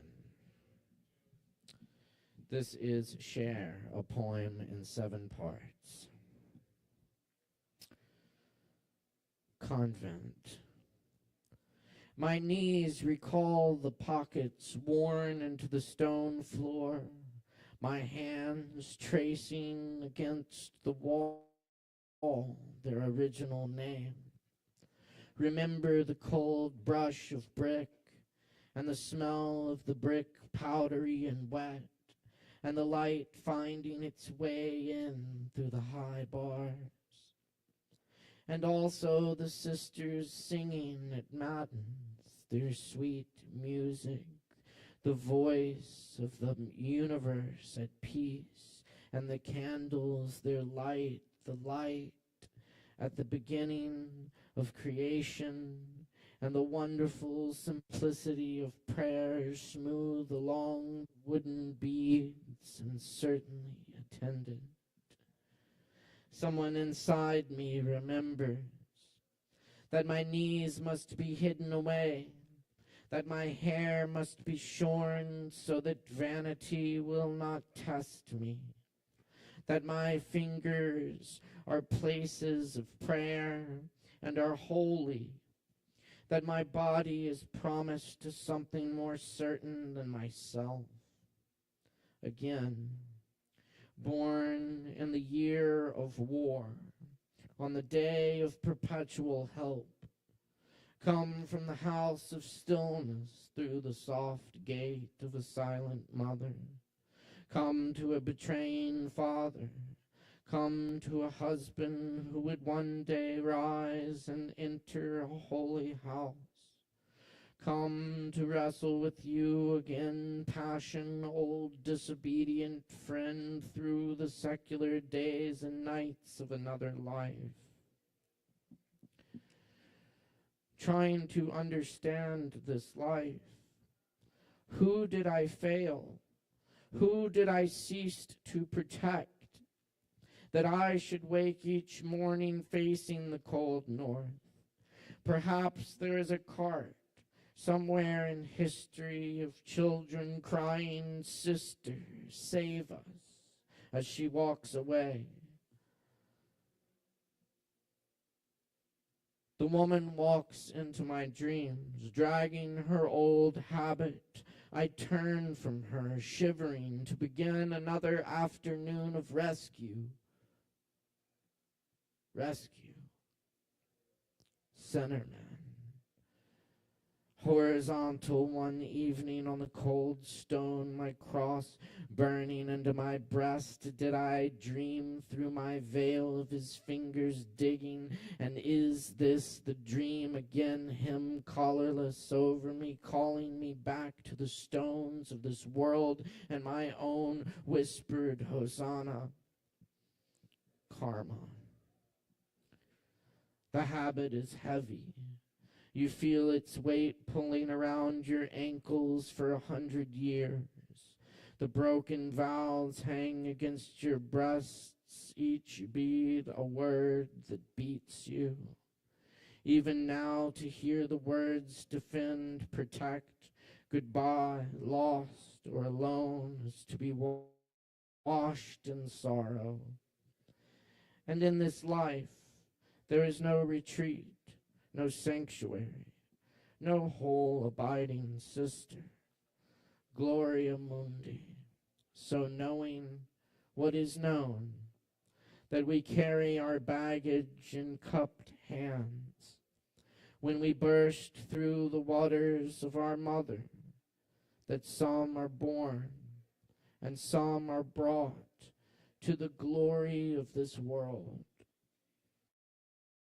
that it is more difficult than faith to serve only one calling, one commitment, one devotion in one life.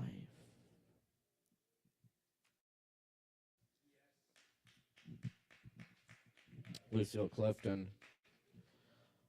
I believe we have a Joe Shelton here. Joe, get up here. Y'all make some noise for Joe. All right. Thank you, Caleb. I have missed the deadline, but I got an extension. How about that, friends? Oh, boy.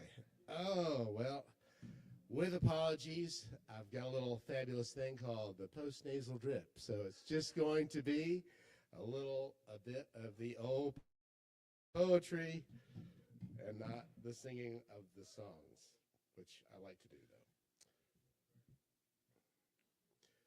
This is Ice Dust. On the windward wall of my boyhood home on Laurel Lane, the window panes are frozen over entirely. Mom and I live here year-round in a summer cottage whose exterior walls are too thin for a tough winter. We're having one. On the sunny side of the house, each window in my room has a clear oval at the center like a porthole. Outside, a howling wind shakes the place. It moans and whistles. Ice dust is sparkling and swarming in murmurations within the blinding morning daylight. Sometimes the glinting crystals dance when the breeze has evicted them from the rooftops or from the nooks and crannies of naked winter trees. Other times they cascade down in the still air as though sifted like flour. It all glints like mica. I turn the radio on and work the dial away from WISE 1310 and all the way to the left.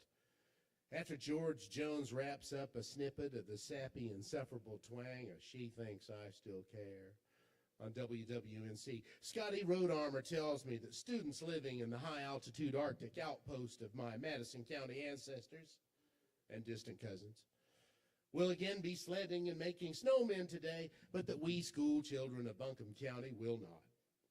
Buses will not go on icy roads, Scotty intones in his baritone twang, but I don't live on one. This third ugly day after the snow has left a crust of a million tiny prisms on what's left. It crunches miserably underfoot as I walk down our brief driveway to Laurel Lane, stepping down into the tracks of my own footfalls from 2 fun-filled days. Was it greedy to want a third? I march down to Blue Ridge Road and stand red-faced and resentful in the blistering cold. I arrive first, followed by the Dyer girls, Heidi and Hansi Felsch, and Brian Boone, but not Jeremy, who caught cold. Rickety old bus 93, which ought not to any longer transport students to Charles D. Owen High School, swallows up the Dyer twins and their sister Beth, issues a grinding sound from its transmission, and then rumbles away. About 10 minutes afterward, we middle schoolers pile onto frosty-windowed, chilly bus number 82 with our fellow unfortunates. We ride mostly in silence and to the scorching steam heat of Black Mountain Middle School, having learned a little already today. All right, thank you.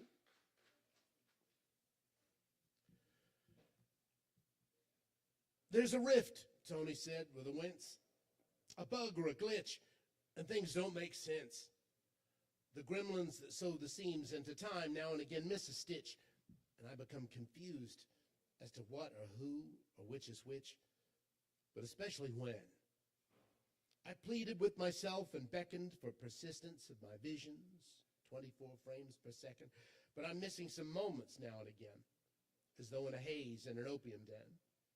I kick back on the velveteen cushions these days, my lighted pipe a skulking cat, and my brain a darkened maze, that I'm dreaming as a rat. But there is no more cheese, and that is that.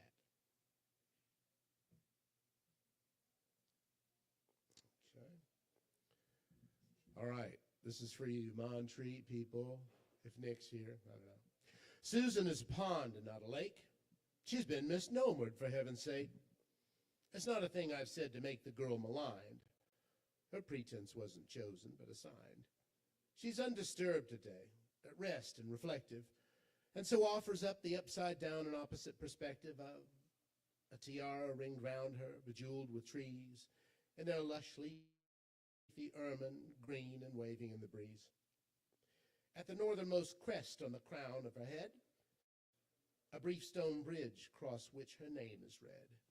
Despite the grayness overhanging all but daily, she's as happy as a ukulele, if a peppering drizzle plucks little giggles into swelling circles across her invisible strings, and the nearby bell of the prodigal rings. Okay.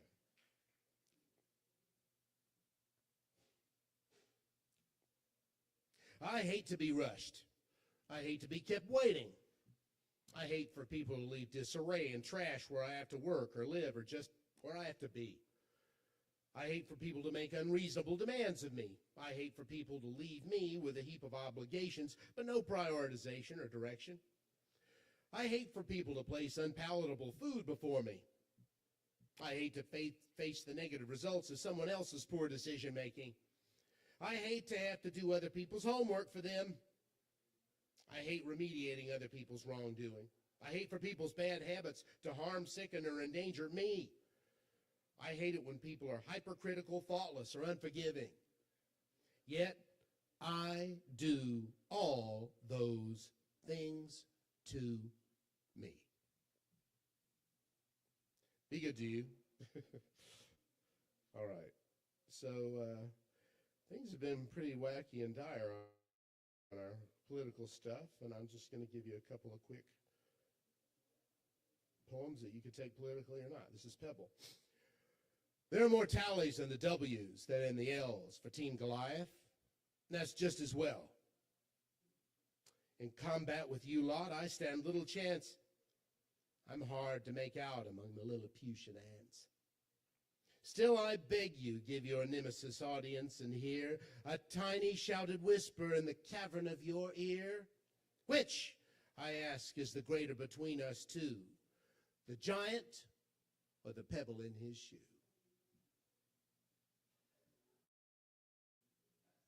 Be heard. One detectable scintilla of evil can, after lurking for but a fraction of a moment within the fluttering of a passing shadow, multiply into a lesion of itself, so to sweep the cancerous night of itself across the whole face of the earth. And yet, the most slender sliver of light can spark and reignite the latent good lying fading, dormant, and dying within a single darkened heart, and illuminate the world throughout. Thank you, friends. Be good to you.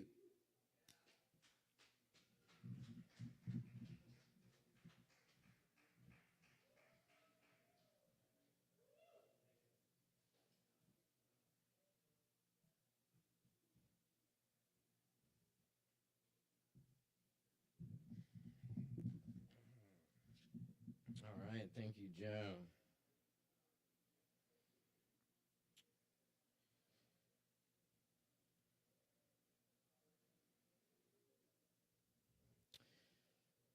And this one's called Mirror Vision.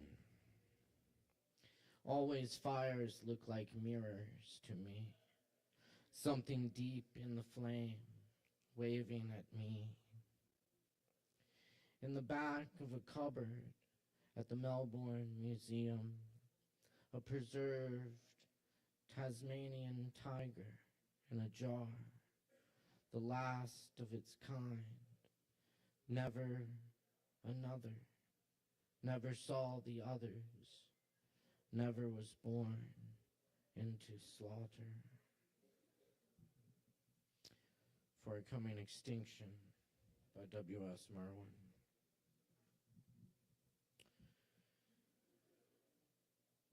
Gray whale, now that we are sending you to the end, that great God, tell him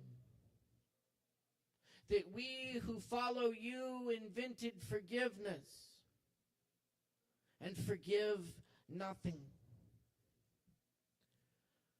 I write as though you could understand, and I could say it. One must always pretend something among the dying.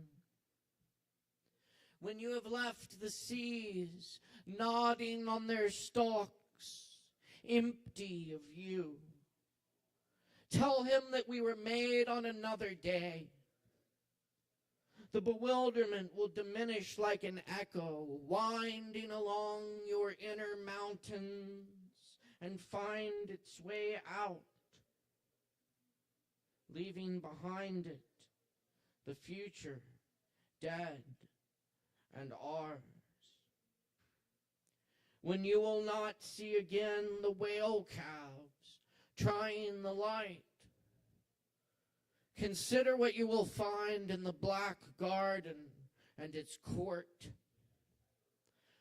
The sea cows, the great auks, the gorillas, the irreplaceable hosts ranged countless and foreordaining as stars are sacrifices. Join your word to theirs. Tell him that it is we who are important.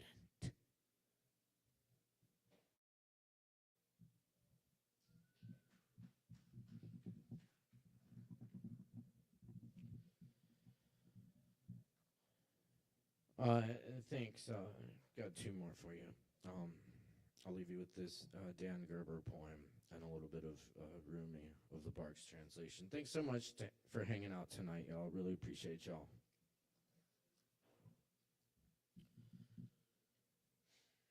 Landscape at 80.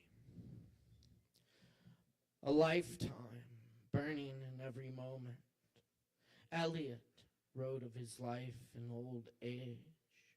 But when does old age begin? Do we know?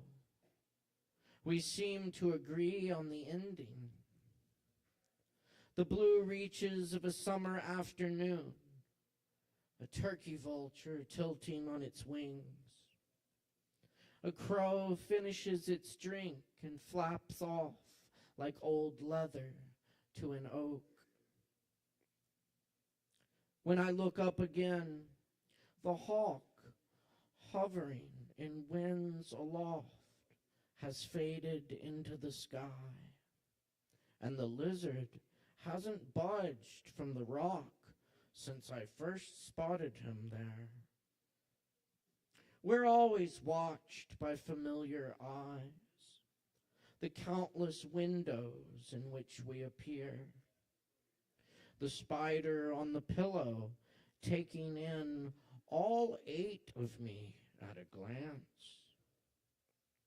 Beauty still lies in wait, whispering under all the noise, lurking in ambush behind a distraction, seducing with a breeze, scent of spruce, gardenia, subtle rose, warm fragrance of sleeping dog, a whistle off the end of each snore.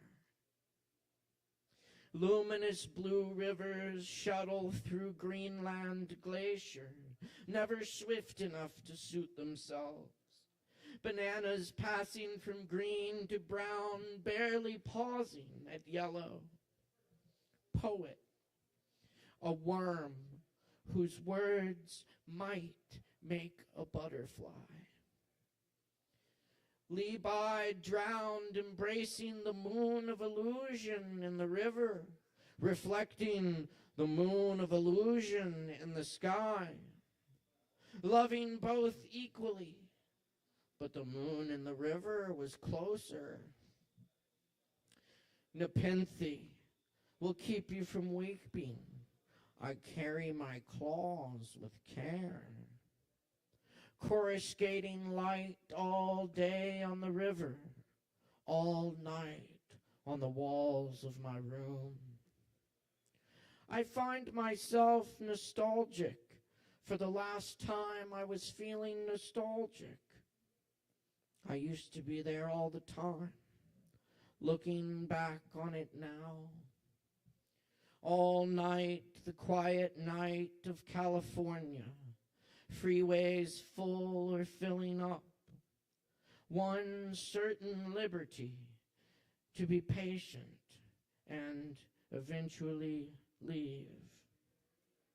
I ward off death, reviving drowned bees and carrying errant spiders out of the house. Cirrus clouds stacked up for beauty, nothing else to account for it. This joy needs no reason to reach me. Cézanne subjected himself to the landscape every day and drew his religion from it. The horse sees the two nearly identical worlds in which we live. My late afternoon shadow, 15 feet tall. Do you fear the world will die and leave you behind? A landscape is the abstract of every hill, shadow, and mystery it comprises. In the self-forgetful moment of a mind not striving to define it. The landscape is a complex being. Its survival may depend on our demise. More urgently watching what Earth is doing with its atmosphere, things we've never seen before, becoming a cliche, the news, a daily booster shot of laden-eyed despair. Sometimes, the only green left in the tree is the mistletoe that siphoned it off. Hatred of knowledge has a life all its own, as anything addicted to extinction must. Time wouldn't miss a tick if we were gone, and who would be there to remember? Without poetry, the visible and invisible worlds wouldn't be aware of each other, would obscure the mind's invention of knowledge between a cloud of dust and a cinder. 3 deer on the hilltop, their ears keeping watch while they doze. The high step of the blind dog testing the air he walks into. Counting to 1 billion will take you 34 years if you don't lose your concentration. These things are empty, and when you become empty, they become luminous. No one who has ever seen a quark has ever forgotten it. I spent years waiting for patience, and I found it in no time at all. I don't believe in last meals, Jim said. I believe in lots of last meals. Nights we sat out under the stars while the lights in the hills blinked out. Pole, place from which anywhere you step will be in the right direction. When we die, we'll be what we've always been. An urn of dust on loan from the stars. My breath would keep a lion alive. My blood would nourish an eagle. Years ago, I surrendered to nature so this page could be here and not be blank. Wishing I could introduce my grandson to my father. And God so loved the world, he gave himself up and became the world.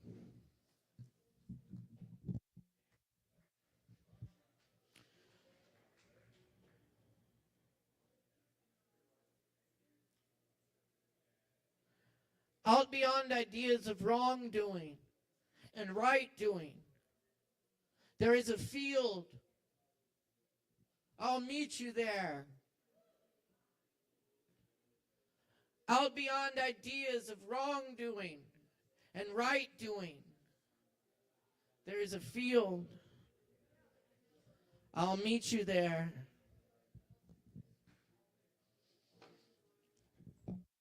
When the soul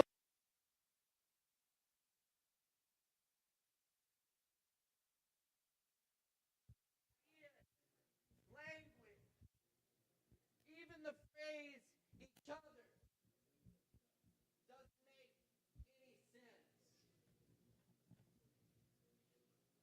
Let the beauty we love be what we do. Cheers, friends.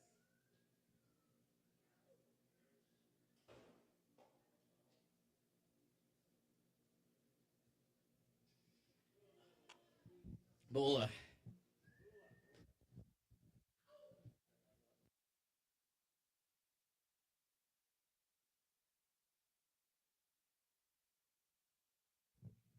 Thanks for coming to Open Mic tonight, y'all. Shout out my crew, Morgan, Ari, all the staff here at the bar, all the performers.